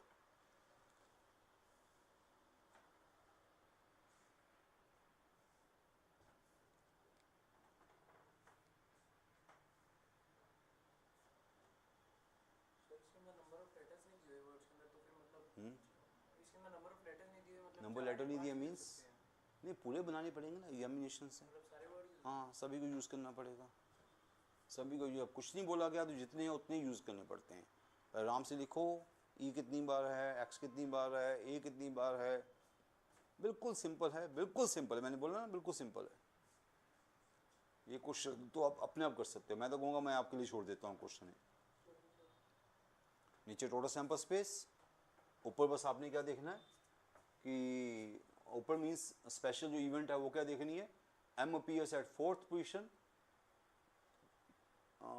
बस ये ना M appear at fourth position, कुछ तो नहीं है कंडीशन, कुछ और कंडीशन दी हुई है क्या, probability that letter M appear at fourth position, बस वो कुछ नहीं दिया कंडीशन, कंडीशन भी एक ही दी हुई है, M appear at fourth position, examination में पहले अल्फ़ाबेट को देखोगे ई कितनी बार है, ई कितनी बार है, एक्स कितनी बार है, ए कितनी बार है, एम कितनी बार है, आई एन टी ओ, है ना, ई लेटर्स है। ई हमारे पास एक बार है, एक्स भी एक बार है, ए 2 बार दिख रहा मुझे, एम मुझे एक बार दिख रहा है, एन मुझे 2 बार दिख रहा है, आई भी मुझे 2 बार दिख रहा है, और एमिनेशन टी मुझे एक बार दिख रहा है, ओ मुझे एक बार दिख रहा है। टोटल 2 4 6 8 10 11 है टोटल, 4 है ना, 11 है ना, ये हुए 11, देखो 2 4 5 7 9 10 11 हो गए 11 हो गए कंप्लीट। ठीक है, हमने नीचे सैम्पल स्पेस हर बच्चे को पता है कि इसका क्या बनता है, factorial 11 by factorial 2 factorial 2 factorial 2, sample space बन गया, है ना।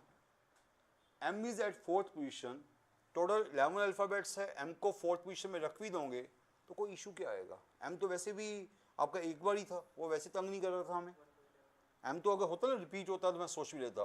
बाकी हमारे कितने रह गए, एम को मैंने 4th पे रख दिया, बाकी हमारे पास कितनी पोजिशन आएगी, 10 पोजिशन रहेगी। 10 पोजिशन पे बाकी 10 अल्फ़ाबेट्स जाएंगे, 10 पोजिशन पे 10 अल्फ़ाबेट्स क्या जाएंगे, factorial 10 bye factorial 2 factorial 2 factorial 2। Because अच्छी बात थी कि एम जो था वो एक ही बार आया, एम अगर 2 बार आता है थोड़ा सा मुश्किल हो जाता, मुश्किल मीन्स कि थोड़ा सा करने वाला हो जाता। एम तो बेचारा था ही एक बार, तो 4th पोजीशन पे आ गया, बाकी तो 10 की 10 पोजीशन पे 10 लेटर को अरेंज करना है, तो दैट्स आंसर। ये तो बड़ा सिंपल सा क्वेश्चन हो गया। ठीक है, कर लोगे ना इसको, तो पूरा सिंपल सा था ये तो। नेक्स्ट क्वेश्चन, क्वेश्चन 9 भी सिंपल सा ही है। Let A and B be two non-null events. A is proper subset of B. Which of the following is always correct? Easy, easy, बिल्कुल easy.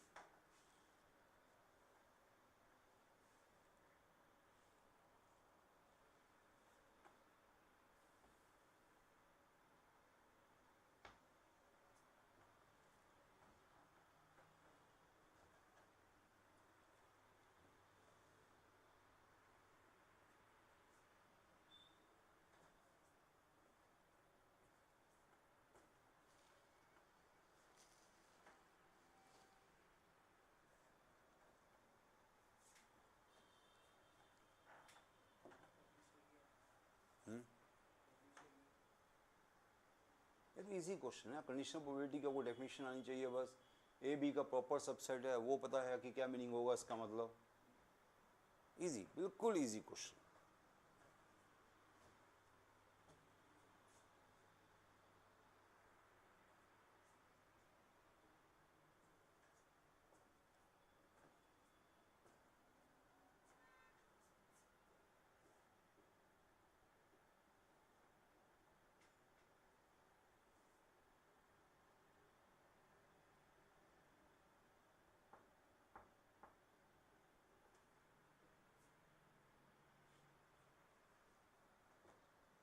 इजी क्वेश्चन है students. ए B का proper subset है, और ये क्या होता है कंडीशनल प्रोबेबिलिटी। कंडीशनल प्रोबेबिलिटी क्या है बताओ मुझे, A intersection B by P B. A B का सबसेट है तो इंटरसेक्शन क्या होगा, पी हो गया भाई। जब ए बी का सबसेट है तो उसका इंटरसेक्शन तो ए हो गया ना, तो ऊपर पी आ गया, नीचे पी बी आ गया, तो ये क्या शो कर रहा है, तो क्या ये पी बी माइनस पी होता है, नहीं होता। फर्स्ट चॉइस तो मुझे कहीं नहीं दिख रही, फर्स्ट चॉइस तो नहीं बन रही है ना, नहीं बन रही, कोई बात नहीं, फर्स्ट चॉइस नहीं बन रही। फर्स्ट चॉइस को ट्राई किया मैंने पहले, सेकंड चॉइस को देखूं तो वो बिल्कुल सबको सेम चलेगा, सेकंड चॉइस भी सेम ही है, तो यहाँ तक पहुँच गए थे हम। सेकंड चॉइस भी सेम है ना कंडीशनल प्रोबेबिलिटी, यहाँ तक पहुँच के देखना पड़ेगा क्या होगा। अब बता कि नीचे जो प्रोबेबिलिटी है that's always less than equal to 1, है ना। तो ये बताओ, मुझे बताओ, नीचे को लेस देन इक्वल टू 1 है तो फिर आपका ये क्या हो गया, फिर नीचे को 1 से छोटी वैल्यू डालोगे तो बताओ ना, अपना सोचो, चलो डाल के देखो जरा। नीचे 1 से छोटी वैल्यू ली, 1/2 ली, 1/2 ली, तो ये क्या बन गया, ये बन गया ट्वाइस ऑफ, क्या बन गया, पीवी को 1/2 लिया, ट्वाइस ऑफ पीए बन गया। तो ट्वाइस ऑफ पीए का मतलब क्या हो गया कि ये प्रोबेबिलिटी पीए से डबल होगी ना। अरे थोड़ा कॉमन सेंस लगाओ ना। अगर ये वैल्यू आपकी प्रोबेबिलिटी बी हमेशा लेस देन इक्वल टू 1 है, क्या लेना चाहते, लेस देन इक्वल टू 1 बताओ क्या लेना चाहते हो। अब मैं 2/3 ले लिया, 2/3 ले लिया, उसका उल्टा 3/2 हो गया। अगर मैं कहूँगी, अगर हमने 2/, सोचो आप, अगर आपने इसको 2/3 ले लिया तो ये क्या बन गया, ये बन गया मेरे पास 3/2 PA, है ना। तो probability of B, condition probability 3/2 PA, अरे 1 से बड़ी होगी ना, 3/2, अगर 1 टाइम PA होती तो इक्वल टू PA होती, ये 3/2 टाइम PA है, तो इट मीन्स की this probability now, this probability greater than equal to PA। अगर PB को 1 कर दोगे, PB को 1 कर दोगे, दोनों इक्वल भी हो जा सकती है ना। भी आपको पता है डिनोमिनेटर आपका 1 से छोटा होगा तो ये आपकी वैल्यू, ये आपका PA से वैल्यू बढ़ जाएगी, हमेशा हमारी बढ़ेगी ना वैल्यू हमेशा। आपने डाल के देखा, 2/3 डालो, 3/4 डालो, naturally numerator less than denominator है, तो उल्टा करोगे तो न्यूमेटर ये ऐसा बन जाएगा, न्यूमेटर बड़ा बन जाएगा, डिनोमिनेटर छोटा बन जाएगा, तो ये आपकी ग्रेटर देन PA बन जाएगी, है ना। तो आपका आंसर सेकंड चॉइस तो है ही है। थर्ड चॉइस कोई चांस तो नहीं दिख रहा, दोनों हमेशा सेम तो नहीं होंगे। थर्ड चॉइस का मतलब 1 तो नहीं होगा हमेशा, ये तो इजी क्वेश्चन था यार। फोर्थ क्वेश्चन अगर सेकंड होगा तो फोर्थ तो वैसे नहीं होगा, ओके। और ठीक है ना, ये तो इजी क्वेश्चन निकला, बड़ा इजी निकला है। तो क्वेश्चन नंबर 10, अरे बड़ा अच्छा क्वेश्चन है। ऐसे क्वेश्चन आपके निम सेट में आ चुके हैं पहले, पर एक स्टेप ऊपर का क्वेश्चन लिया। आपको याद होगा ऐसा क्वेश्चन हमारी बुक्स में था पहले कि एरोप्लेन वाला क्वेश्चन था, shoot 3 times, he always miss the target, he always hit the target. ये क्वेश्चन कुछ आजकल के ट्रेंड के हिसाब से चल रहा है, मिसाइल ने हिट किया, इंटरसेप्ट होगी मिसाइल, ये डबल क्वेश्चन हो गया, पर बड़ा इजी है, अगर आप करोगे तो इजी लगेगा आपको। When a missile is fired from a ship, probability that it's intercepted is 1/3. Probability that missile hits a target, given that it's not intercepted, is 3/4. Naturally, है ना, अगर इंटरसेप्ट नहीं होगी तभी तो हिट करेगी ना वो। If 3 missiles are fired independently from the ship, probability that all 3 hit the target.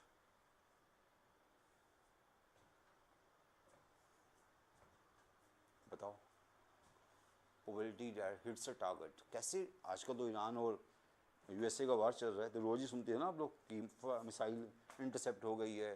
जब मिसाइल इंटरसेप्ट होगी तो हिट नहीं करेगी, नहीं हुई तभी तो हिट करेगी। मिसाइल जब इंटरसेप्ट नहीं हुई तभी तो हिट करेगी, बस मैंने बता दो दिया आपको। अरे समझ आ गया कि नहीं आया। मिसाइल जब इंटरसेप्ट नहीं करेगी तभी तो हिट करेगी, बता दिया, पूरे बता दिया। उसको मैथमेटिकली आप नहीं करना अब। हाँ 1/8 आ रहा है, राइट, गुड। समझ आ गया कि नहीं आया।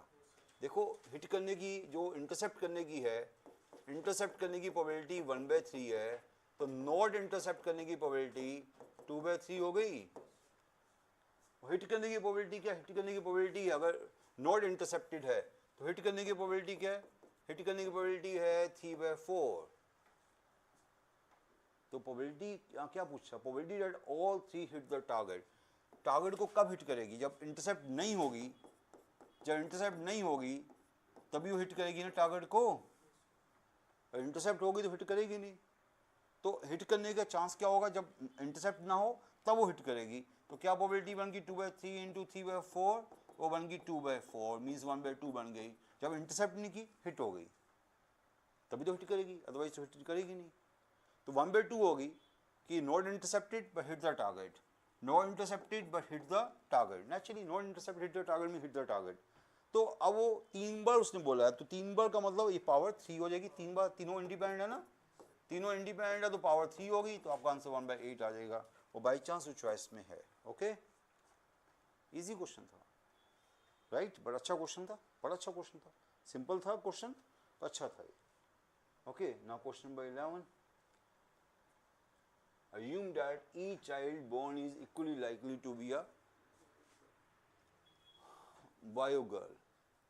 If 2 families have 2 children, then the conditional probability that all children are girls, given that at least 2 are girls.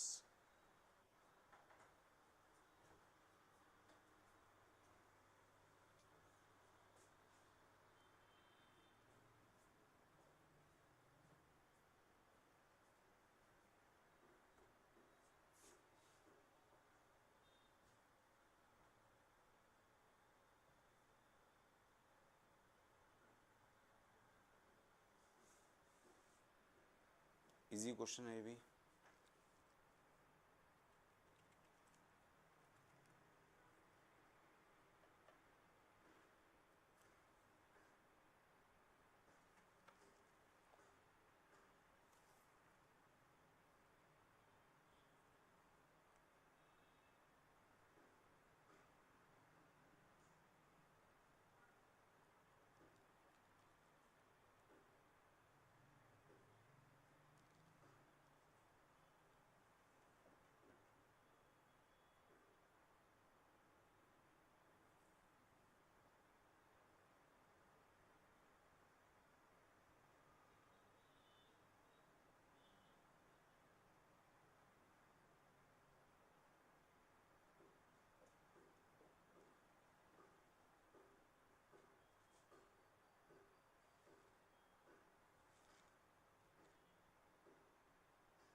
पहले सैम्पल स्पेस बनाओ एटलीस्ट 2 गर्ल्स का।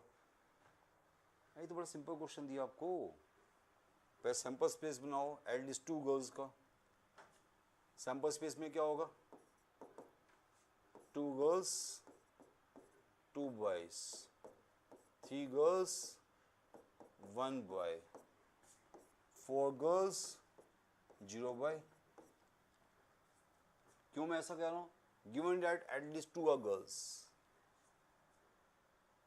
टोटल चिल्ड्रन 4 हैं, 2 फैमिलीज है, they have 2 children each, total 4 children है ना। तो 2 boys 2 girls 4C2 4C2, sorry 4C2 ठीक है। जब 2 गर्ल्स होगी तो नेचुरली बाकी 2 बॉयज ही होंगे। 3 गर्ल्स 4C3, बाकी एक बॉय होगा। 4C4 4 की 4 गर्ल्स। ये आपका सैम्पल स्पेस बना कि नहीं बना? 2 गर्ल्स, अब 4C2 इंटू 4C2 नहीं करना ना, 4C2 इंटू 2C2 करोगे। 2C2 तो 1 ही होता ना, 4C2 इंटू बस बाकी 2 में 2 लोगे तो एक ही भी होगा। 3 गर्ल्स होगी, बाकी एक बॉय, एक में से एक बॉय होगा। 4 की 4 गर्ल्स होगी, कोई बॉय नहीं होगा। सैम्पल स्पेस बन गया। तो हमें क्या चाहिए? हमें चाहिए ऑल चिल्ड्रन गर्ल्स। हमें तो ये वाला केस चाहिए ऊपर इवेंट में। ये वाला केस क्या है? 1। तो 1 बाय दिस टोटल, 1 मीन्स आपका पर्टिकुलर इवेंट हो गया। ऑल गर्ल्स 1 केस हो गया, ऑल गर्ल्स 1 केस हो गया। ये कितना है? 6 है। ये क्या है? 4 है। ये 6 है, ये 4 है और 1 है। टोटल कितना होगा? 11 होगा। तो 1 बाय 11 आपकी चॉइस है कोई है। This is very simple question, है कि नहीं? ये तो सिंपल सा क्वेश्चन निकला। ये तो डेली लाइफ का क्वेश्चन निकला। मैं ऐसे क्वेश्चन जानने के लिए क्या हूँ, क्योंकि इसके आने की चांस ज़्यादा है, क्योंकि ये आपका एवरेज क्वेश्चन है। जो मैं बाकी क्वेश्चन लेके आ रहा हूँ थोड़ा हाई लेवल के भी लेके आ रहा हूँ। ये कुछ क्वेश्चन मैं सिंपल लेवल के लेके आ रहा हूँ, क्योंकि कुछ आपको जो रियल टेस्ट है वो ये वाला है। जो आते रहे हैं वो ऐसे क्वेश्चन आते रहे हैं। हाँ, बाकी जो मैं क्वेश्चन लेके आ रहा हूँ वो कुछ हाई लेवल के लेके आ रहा हूँ कि आपको दिखाने के लिए कि by chance question high level का है तब भी आपको करना पड़ेगा। ऐसे क्वेश्चन मुझे बड़ा अच्छा क्वेश्चन मिला ये वाला भी। That A B set of all 4 digit natural number whose exactly 1 digit is 7, probability that randomly chosen element of A leaves remainder 2 when divided by 5। बड़ा अच्छा क्वेश्चन है भी, ये थोड़ा सा अच्छे लेवल का है।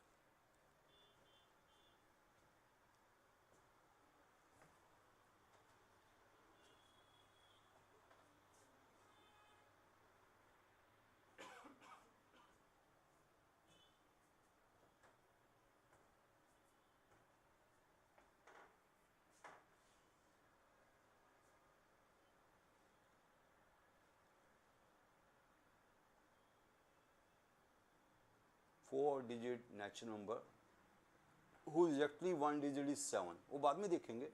पहली बात है probability that randomly chosen element of A leaves remainder 2 when divided by 5। इसका मीनिंग क्या है? Leaves remainder 2 when divided by 5, ऐसे नंबर कौन से होते हैं? Leaves remainder 2 when divided by 5, ऐसे नंबर सोचो। हैं? नहीं, वो बड़ा मुश्किल हो जाएगा। आसान सा वे सोचो। जब किसी नंबर को 5 से डिवाइड करो तो 2 रिमाइंडर आए।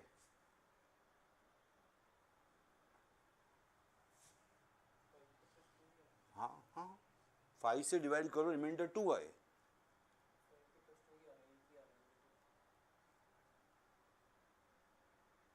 हाँ, उसी को 5 के प्लस 2, बिल्कुल सही सोचा। वो तो आप पता ही है ऐसा होता है। उस कैटेगरी में कुछ और भी तो जाएगा, उसी कैटेगरी में 5 के प्लस 2 की कैटेगरी में कुछ और भी तो जाएगा।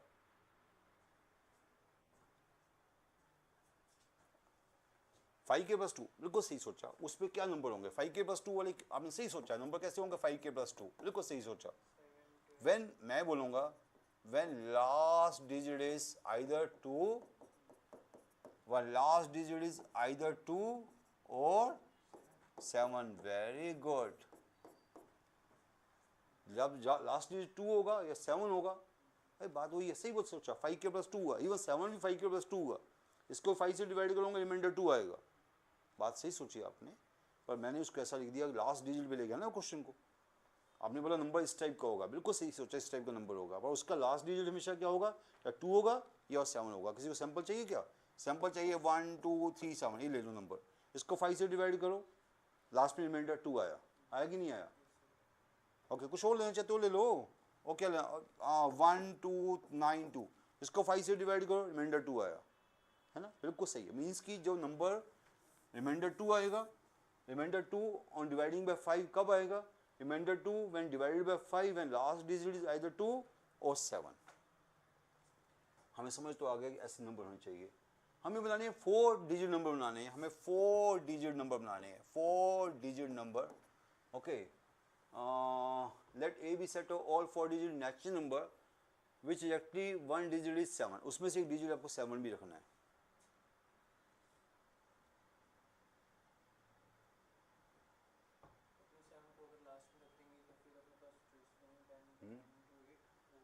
सोचो सोचो, अपने करो, अपने करो, करो।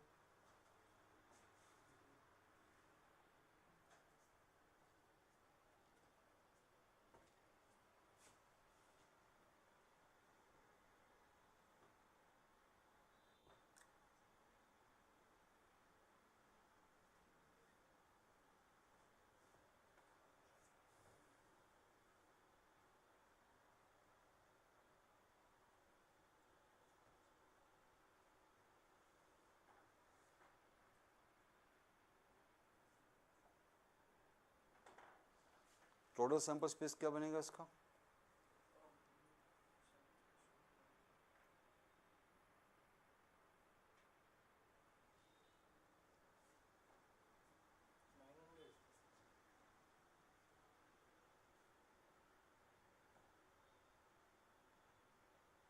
पहली बात तो सैंपल स्पेस तो ऊपर वाला हुआ ना, let A B set of all 4 digit number who is actually 1 digit is 7। Sample space पहले ये है, who is actually 1 digit is 7, ये सैंपल स्पेस है। उसकी प्रोबेबिलिटी तो ये हुई ना बाद में। पहले सैंपल स्पेस किसका है, व्हेन एक्चुअली 1 डिजिट इज 7। पहले सैंपल स्पेस बनाओ ना। नहीं, no no no no no, इतना आसान नहीं है। एक्चुअली 1 डिजिट इज 7, 2 केस बनेंगे मेरे ख्याल से। एक केस बनेगा आपने 4 प्लेस नंबर बनाना है, एक्चुअली 1 इज 7। अगर 7 को आपने यहाँ पर रख दिया 1 वे, बाकी 10 इंटू 10 इंटू 10 वेज है ना, 10 की पावर 3, 1000 वेज तो ये हो गए। 7 को यहाँ नहीं रखा, अगर आपने 7 को यहाँ नहीं रखा तो फिर क्या हुआ? हाँ सॉरी मैं गलती भी कर गया, क्योंकि एक्चुअली 1 7 बोला है, तो एक 7 यहाँ रखा तो बाकी 7 यहाँ नहीं आएंगे। यहाँ पर एक्चुअली 1 7 आपने 7 रख दिया ना, बाकी 7 एक्चुअली 1 7 बोला उसने, तो एक 7 यहाँ पर रख दिया तो ओनली 1 वे, बाकी यहाँ 7 ही आएगा। बाकी क्या रह गया 9 की पावर, हाँ 9 की पावर 3 रह गई, है ना, वहाँ 7 नहीं आएगा। ओके, एक तो ये केस हुआ। और अगर आपने 7 यहाँ नहीं रखा, 7 कहीं और रख दिया आपने, 7 कहीं और रख दिया, यहाँ 7 रखा, यहाँ पर 7 रखा, यहाँ पर, उसके 3 केस बनेंगे। चलो 3 केस बाद में बनेंगे, पहले मैं 7 यहाँ पर रख देता हूँ। 7 यहाँ पर रखा तो ओनली 1 वे, और यहाँ पर ना तो 7 आएगा ना तो 0 आएगा, ना 7 आएगा ना 0, 0 आएगा तो 3 प्लेस नंबर बन जाएगा। तो दिस इज नाउ 8 वेज। 2 चले गए, पर 2 चले गए कोई इशू नहीं है, हमें तो कि 9 इंटू 9 आ गई बाकी, है ना, तो रेपिटेशन यहाँ पर हो सकती है ना, बस 7 ही आएगा, बाकी कुछ भी आ सकता है, 0 भी आ सकता है वहाँ पर, है ना।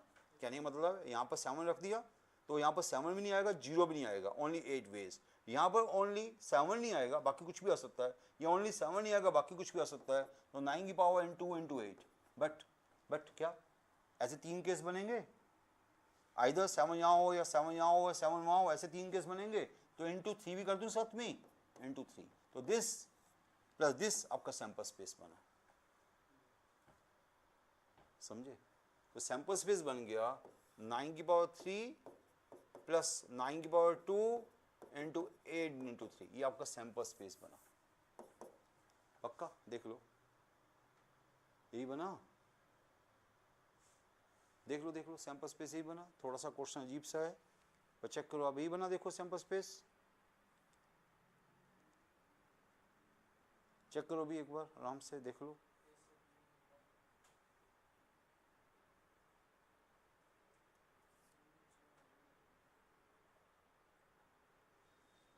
ठीक है, ये बनेगा। चलो अब ऊपर वाले केस में आ जाओ। अब वो केस जो आप सोच रहे थे कि लास्ट में 2 और 7 होना चाहिए। अब उसके अभी टाइम लगेगा इसके ऊपर, क्वेश्चन अच्छे वाला क्वेश्चन है। अब आपकी बात शुरू कर देता हूँ मैं। आपने बोला क्या बोला, रिमाइंडर 2 कब आएगा व्हेन डिवाइड बाय 5? लास्ट में या तो 2 हो या लास्ट में 7 हो। चलो ऐसा करते हैं, लास्ट में थोड़ा स्पेस कम रह जाएगा मेरे लिए, क्वेश्चन बड़ा अच्छे वाला है, अब मैं किसी को हटाना नहीं चाहता। चलो लास्ट में मैंने 2 रख दिया, लास्ट में 2 रख दिया तो आगे 3 प्लेस बचे, एक 7 तो आएगा आएगा, पर 7 आएगा 0 ना आए क्या पता, फिर मुश्किल आ जाएगी। यहाँ पर है ना 2 रखा तो 7 कहाँ पर आएगा? 7 अगर पहले पे आ गया, 7 अगर यहाँ पे आ गया, 7 यहाँ पर आया, 2 यहाँ पे आया, फिर तो इसके लिए 1 वे, इसके लिए 1 वे, इन दोनों के लिए 10 इंटू 10, हाँ 10 नहीं सॉरी, एक 7 तो दोबारा से नहीं आ सकता, 9 इंटू 9 वे, 9 इंटू 9 वेज यार, वहाँ 2 तो वापस भी आ सकता ना, 9 इंटू 9 वेज इंटू 1, ये आ गया। क्या बोला मैंने, यहाँ पर हमने 2 को रख दिया, यहाँ पर 7 को रख दिया, यहाँ 2 को रखा बिकॉज लास्ट डिजिट 2 चाहिए आपको, तो यहाँ पर 2 को रखा, दैट्स ओनली 1 वे, 7 को रखा, दैट्स ओनली 1 वे, अगर यहाँ पर 7 रखा, अभी तो मैंने पहला केस किया, यहाँ पर 7 रखा, अब 7 यहाँ नहीं आ सकता क्योंकि 7 एग्जैक्टली 1 टाइम ही आएगा, तो 7 वहाँ नहीं आएगा, यहाँ पर 2 आ सकता है, 7 नहीं आ सकता, यहाँ पर भी एक्सेप्ट 7 कुछ भी आ सकता है, एक्सेप्ट 7 कुछ भी आ सकता है। ये आपके 9 के बाद 2 वेज बन गए, पहले तो ये कब, जब लास्ट डिजिट 2 हुआ। अब क्या करना चाहते हो आप, लास्ट डिजिट 7 हुआ है ना, लास्ट डिजिट या तो 2 होगा या लास्ट डिजिट 7 होगा, लास्ट डिजिट 7 हुआ तो 7 ने तो अपनी पोजीशन ले ली, 7 तो अपनी जगह पे आ गया, एग्जैक्टली 1 7 तो आ गया। अब क्या होगा, अब यहाँ पर 7 को छोड़ के 9 वेज, यहाँ पर भी 9 वेज, सॉरी बताओ, हाँ पहले 9 नहीं, पहले 8 आएगा, हाँ 0 नहीं आएगा, 7 वेरी गुड, 0 नहीं आएगा, 7 नहीं आएगा, पहले के 8 वेज, फिर 9 वेज, यहाँ पर सिर्फ 7 नहीं आ सकता, 9 वेज, वहाँ पर 1 वे, 9 की पावर 2 इंटू 8।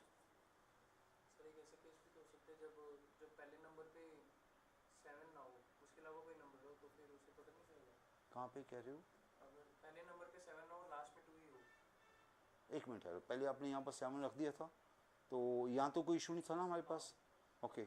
यहाँ पर मैं देख लूँ क्या कहना चाहते हो, कि यहाँ पर आपने 7 तो यहाँ रख दिया लास्ट पेज पे, देखो लास्ट पेज पे या तो 2 होगा, लास्ट पेज पे 2 होगा, या लास्ट पेज पे 7 होगा, 7 तो फिक्स हो गया। लास्ट में 2 रख दिया लेकिन फर्स्ट पे 7 नहीं रखा होगा, आपने वो किया होगा ना, 7 पहले पे रखोगे। ओके कुछ मिस हुआ क्या हमसे, तो फर्स्ट पे हाँ, तो केस मिस हुआ इसका मतलब एक हमसे।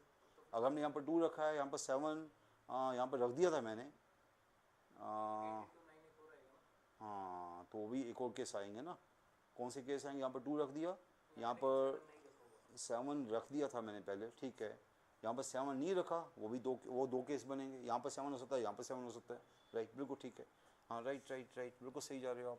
यहाँ पर 2 रखा तो 7 मैंने कहाँ रखा, 7 मैंने इस बार यहाँ पर रखा, यहाँ पर रखा, 2 केस बनेंगे, यहाँ रखा यहाँ रखा, चलो अब मैं 7 यहाँ रख देता हूँ, तो 7 यहाँ रखा, इसका 1 वे, 2 यहाँ रखा, इसका 1 वे, तो 7 यहाँ नहीं आ सकता, बाकी कुछ भी आ सकता है, तो इसके 0 नहीं आ सकता, 8 वेज, इसके 9 वेज, तो ऐसे 2 केस बनेंगे, 8 इंटू 9 इंटू 2, तो हमारा जो बन गया ऊपर सैम्पल स्पेस वो बन गया 9 स्क्वायर, ऊपर जो पर्टिकुलर इवेंट बना है 9 स्क्वायर इंटू 8, एक ये बना, एक हमारा 9 स्क्वायर बना, एक हमारा क्या बना, 2a बने, क्या बने, 2 इंटू 8 इंटू 9 है ना, 2 इंटू 8 इंटू 9, थोड़ा सा अच्छा क्वेश्चन था, थोड़ा क्या बड़ा ही अच्छा क्वेश्चन था ये क्वेश्चन काफ़ी अच्छा क्वेश्चन था, इसको एक दो बार आपको सुनना पड़ेगा, दोबारा से अपने आप ट्राई करना पड़ेगा, ओके। क्वेश्चन को एक दो अपने आप ट्राई करना, तब जाके क्वेश्चन होगा। मैं भी आपको बता रहा हूँ कि इतना ईजी नहीं था, इस क्वेश्चन में पूरा डीप, देखो मैंने भी केस छोड़ दिया था, आपने मुझे पकड़ लिया, सब केस को छोड़ा आपने,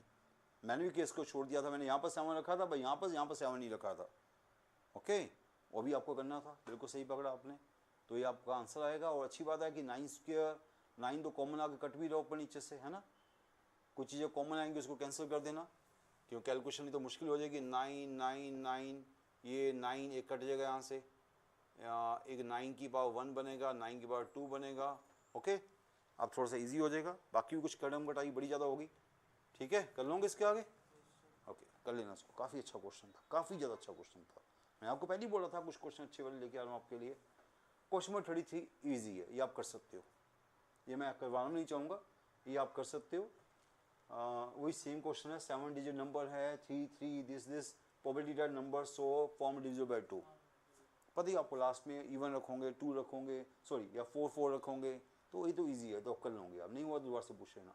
question number 14, out of 11 conjunctive natural number 3 numbers are selected random without replication probability that they are in AP. ये क्वेश्चन तो आप पहले भी कर चुके हो, ये क्वेश्चन आप इससे अच्छा क्वेश्चन कर चुके हो क्लासेस में इससे अच्छा क्वेश्चन कर चुके हो, फिर भी क्वेश्चन करके देखो अपने आप, इजी क्वेश्चन है। लास्ट क्वेश्चन बड़ा अच्छा था, उसको 1-2 बार फिर से सुन लेना, उसको मैं बार बार समझाऊंगा तो और कंफ्यूज हो सकते हो आप लोग, ये यूट्यूब और रिकॉर्डेड का फ़ायदा होता है। अब इस क्वेश्चन को 2 या 3 बार दोबारा से सुनो, और अगर आपको नहीं समझ आ रहा, कुछ क्वेश्चन टफ होते हैं और मैं लेके टफ क्वेश्चन आ रहा हूँ, मैं कोई ईजी क्वेश्चन नहीं लेके आ रहा, ये एवरेज क्वेश्चन है, ये टफ नहीं है, एवरेज है। Out of 11 conjunctive natural number 1 to 11 3 numbers are chosen, probability that they are in AP, very easy question। Classes में ऐसा क्वेश्चन कर चुके हो, वहाँ पर n नंबर्स थे, यहाँ पर सिर्फ 11 नंबर्स है, वहाँ पर 2n माइनस, मुझे याद आ रहा है, वहाँ पर 2n माइनस 1 नंबर थे जो क्लासेस में क्वेश्चन किया था, ये उसका स्पेशल केस है, जो आप कर चुके हो ये उसका स्पेशल केस है।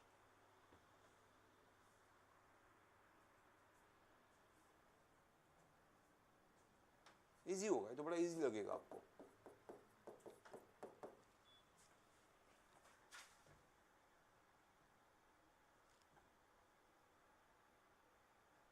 थ्री नंबर चूजन, कितने वेज होंगे 3 नंबर चूज करने के? 11C3। तो क्या कह रहा है, दिया इन एपी, 3 नंबर लेने आपको इसमें से, दिया इन एपी। हाँ, पहले डिफरेंट, पहले आप ऐसे 3 नंबर ले सकते हो, 1 2 3, 1 से स्टार्ट होने वाली एपी, 2 3 4 है ना, और 9 10 11 कॉमन डिफरेंस 1 वाली, कॉमन डिफरेंस 1 वाली 9 एपीज हो जाएंगी, राइट। कॉमन डिफरेंस 1 वाली 9 एपीज हो जाएंगी, start with 1, start with 2, start with 9, common difference 1 वाली। क्या बोल रहा है, हमें 3 नंबर लेने हैं ना, ये कह रहा है ना, हमें 3 नंबर्स लेने हैं, हमें 3 नंबर लिए, आइदर 1 2 3 लोगे या 2 3 4 लोगे या 9 10 11, तो ऐसी वाली 3 कंजक्टिव नंबर वाली 9 एपीज होंगी। और अगर 2 गैप, एक कॉमन डिफरेंस 1 वाली लिया आपने, कॉमन डिफरेंस 2 वाली कितनी बनेंगी, देखिए जरा, 1 3 5 एक बन गई, साथ में 2 4 6 ये बन गई कॉमन डिफरेंस 2 वाली, और लास्ट में देखा जाएगा तो 9 11 13 तो होगी नहीं, क्या होगी बताओ, 7 9 11 11 नंबर है, हाँ 7 9 11 ठीक बोला आपने, 7 9 11 ऐसी कितनी बन गई हमारे पास, 1 2 3 अप टू 7, ऐसी 7 एपीज बन गई कॉमन डिफरेंस 2 वाली। सिमिलरली कॉमन डिफरेंस 3 वाली, अरे अब आपको क्लियर हो जाएगा आराम से, कॉमन डिफरेंस 3 वाली का एक बनाओ जरा, 1 4 7, फिर बनाओ 2 5 8, लास्ट में क्या होगा बताओ, 5 8 11, ऐसी कितनी बन गई, 5 बन गई। तो आपको समझ आ गया, फिर 9 बनी, फिर 7 बनी, फिर 5 बनी, फिर 3 बनेगी, फिर 1 बनेगी, टोटल कितनी बनेगी, ऐसे वैसे ऐसे चलते जाओगे आप, कॉमन डिफरेंस 4 वाली, कॉमन डिफरेंस 5 वाली, तो टोटल ऐसी कितनी हमारे पास बनेगी कंजक्टिव 3 टर्म्स वाली, 9 प्लस 7 प्लस 5 प्लस 3 प्लस 1, ये टोटल हमारे पास एपीज बनेगी 3 कंजक्टिव टर्म्स की, टोटल हैं, लास्ट में 1 आएगा, 1 6 11 वाला, कॉमन डिफरेंस 5 वाला, कॉमन डिफरेंस 5 वाली कौन सी बनेगी, common difference 4, common difference 5, common difference 5 वाली कौन सी बनेगी, ओनली एक ही बनेगी, 1 6 11 है ना, ये वाली, ठीक है। तो टोटल एपीज कितनी बनेगी हमारे पास, 9 7 16 प्लस 5 21 24 25, 25 बनी मेरे ख्याल से, 25 बन गई आउट ऑफ 11C3, मिस कर दी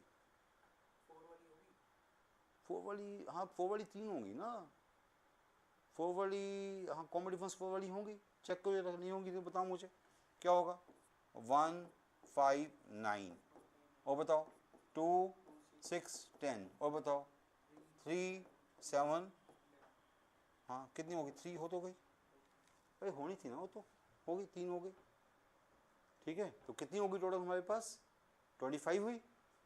अब चेक करो कि आंसर मैच हो रहा नहीं हो रहा हमारे पास, देखो जरा, 25 बाई फैक्टोरियल 11 फैक्टोरियल 3 फैक्टोरियल 8, तो 25 बाई दिस फैक्टोरियल 3 ऊपर जाएगा, 6 हो जाएगा, मतलब वो तो नीचे हो जाएगा 11 इंटू 10 इंटू 9, तो फैक्टोरियल 3 को भी 6 लिख लो आप, फैक्टोरियल 3 को भी 6 लिखो, तो क्या वैल्यू आ रही है हमारे पास, 5 5 25, 5 2 3 2 9 3 3, ओके, और 2 2 भी कट गया, हाँ यस, 5/33।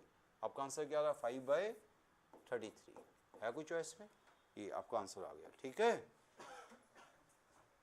कॉमन डिफरेंस 1 वाली, कॉमन डिफरेंस 2 वाली, कॉमन डिफरेंस 3 वाली, कॉमन डिफरेंस 4 वाली, कॉमन डिफरेंस 5 वाली, ओके, ठीक है। ये क्वेश्चन कर चुके हैं पहले आप, इसलिए ये तो टफ क्वेश्चन था ही नहीं हमारे लिए, ये तो बड़ा इजी क्वेश्चन है, तो बिल्कुल easy question. Let A B two independent events, probability A दे दिया, प्रोबेबिलिटी बी दे दिया, विच इज़ ट्रू, ये तो कुछ भी कर, कभी भी कर लोगे आप, इसमें कोई मुश्किल नहीं है, ओके, इजी क्वेश्चन है। तो आज ये 15 क्वेश्चन हो गए, कल भी हमने इतने क्वेश्चन किए थे।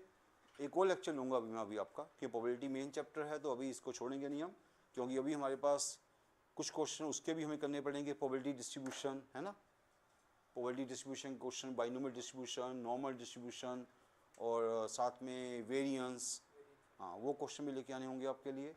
तो अभी एक और लेक्चर लगेगा प्रोबेबिलिटी का भी, 2 लेक्चर हो चुके हैं, अभी एक और लगेगा, ठीक है, राइट। चलो, thank you students, bye, thank you.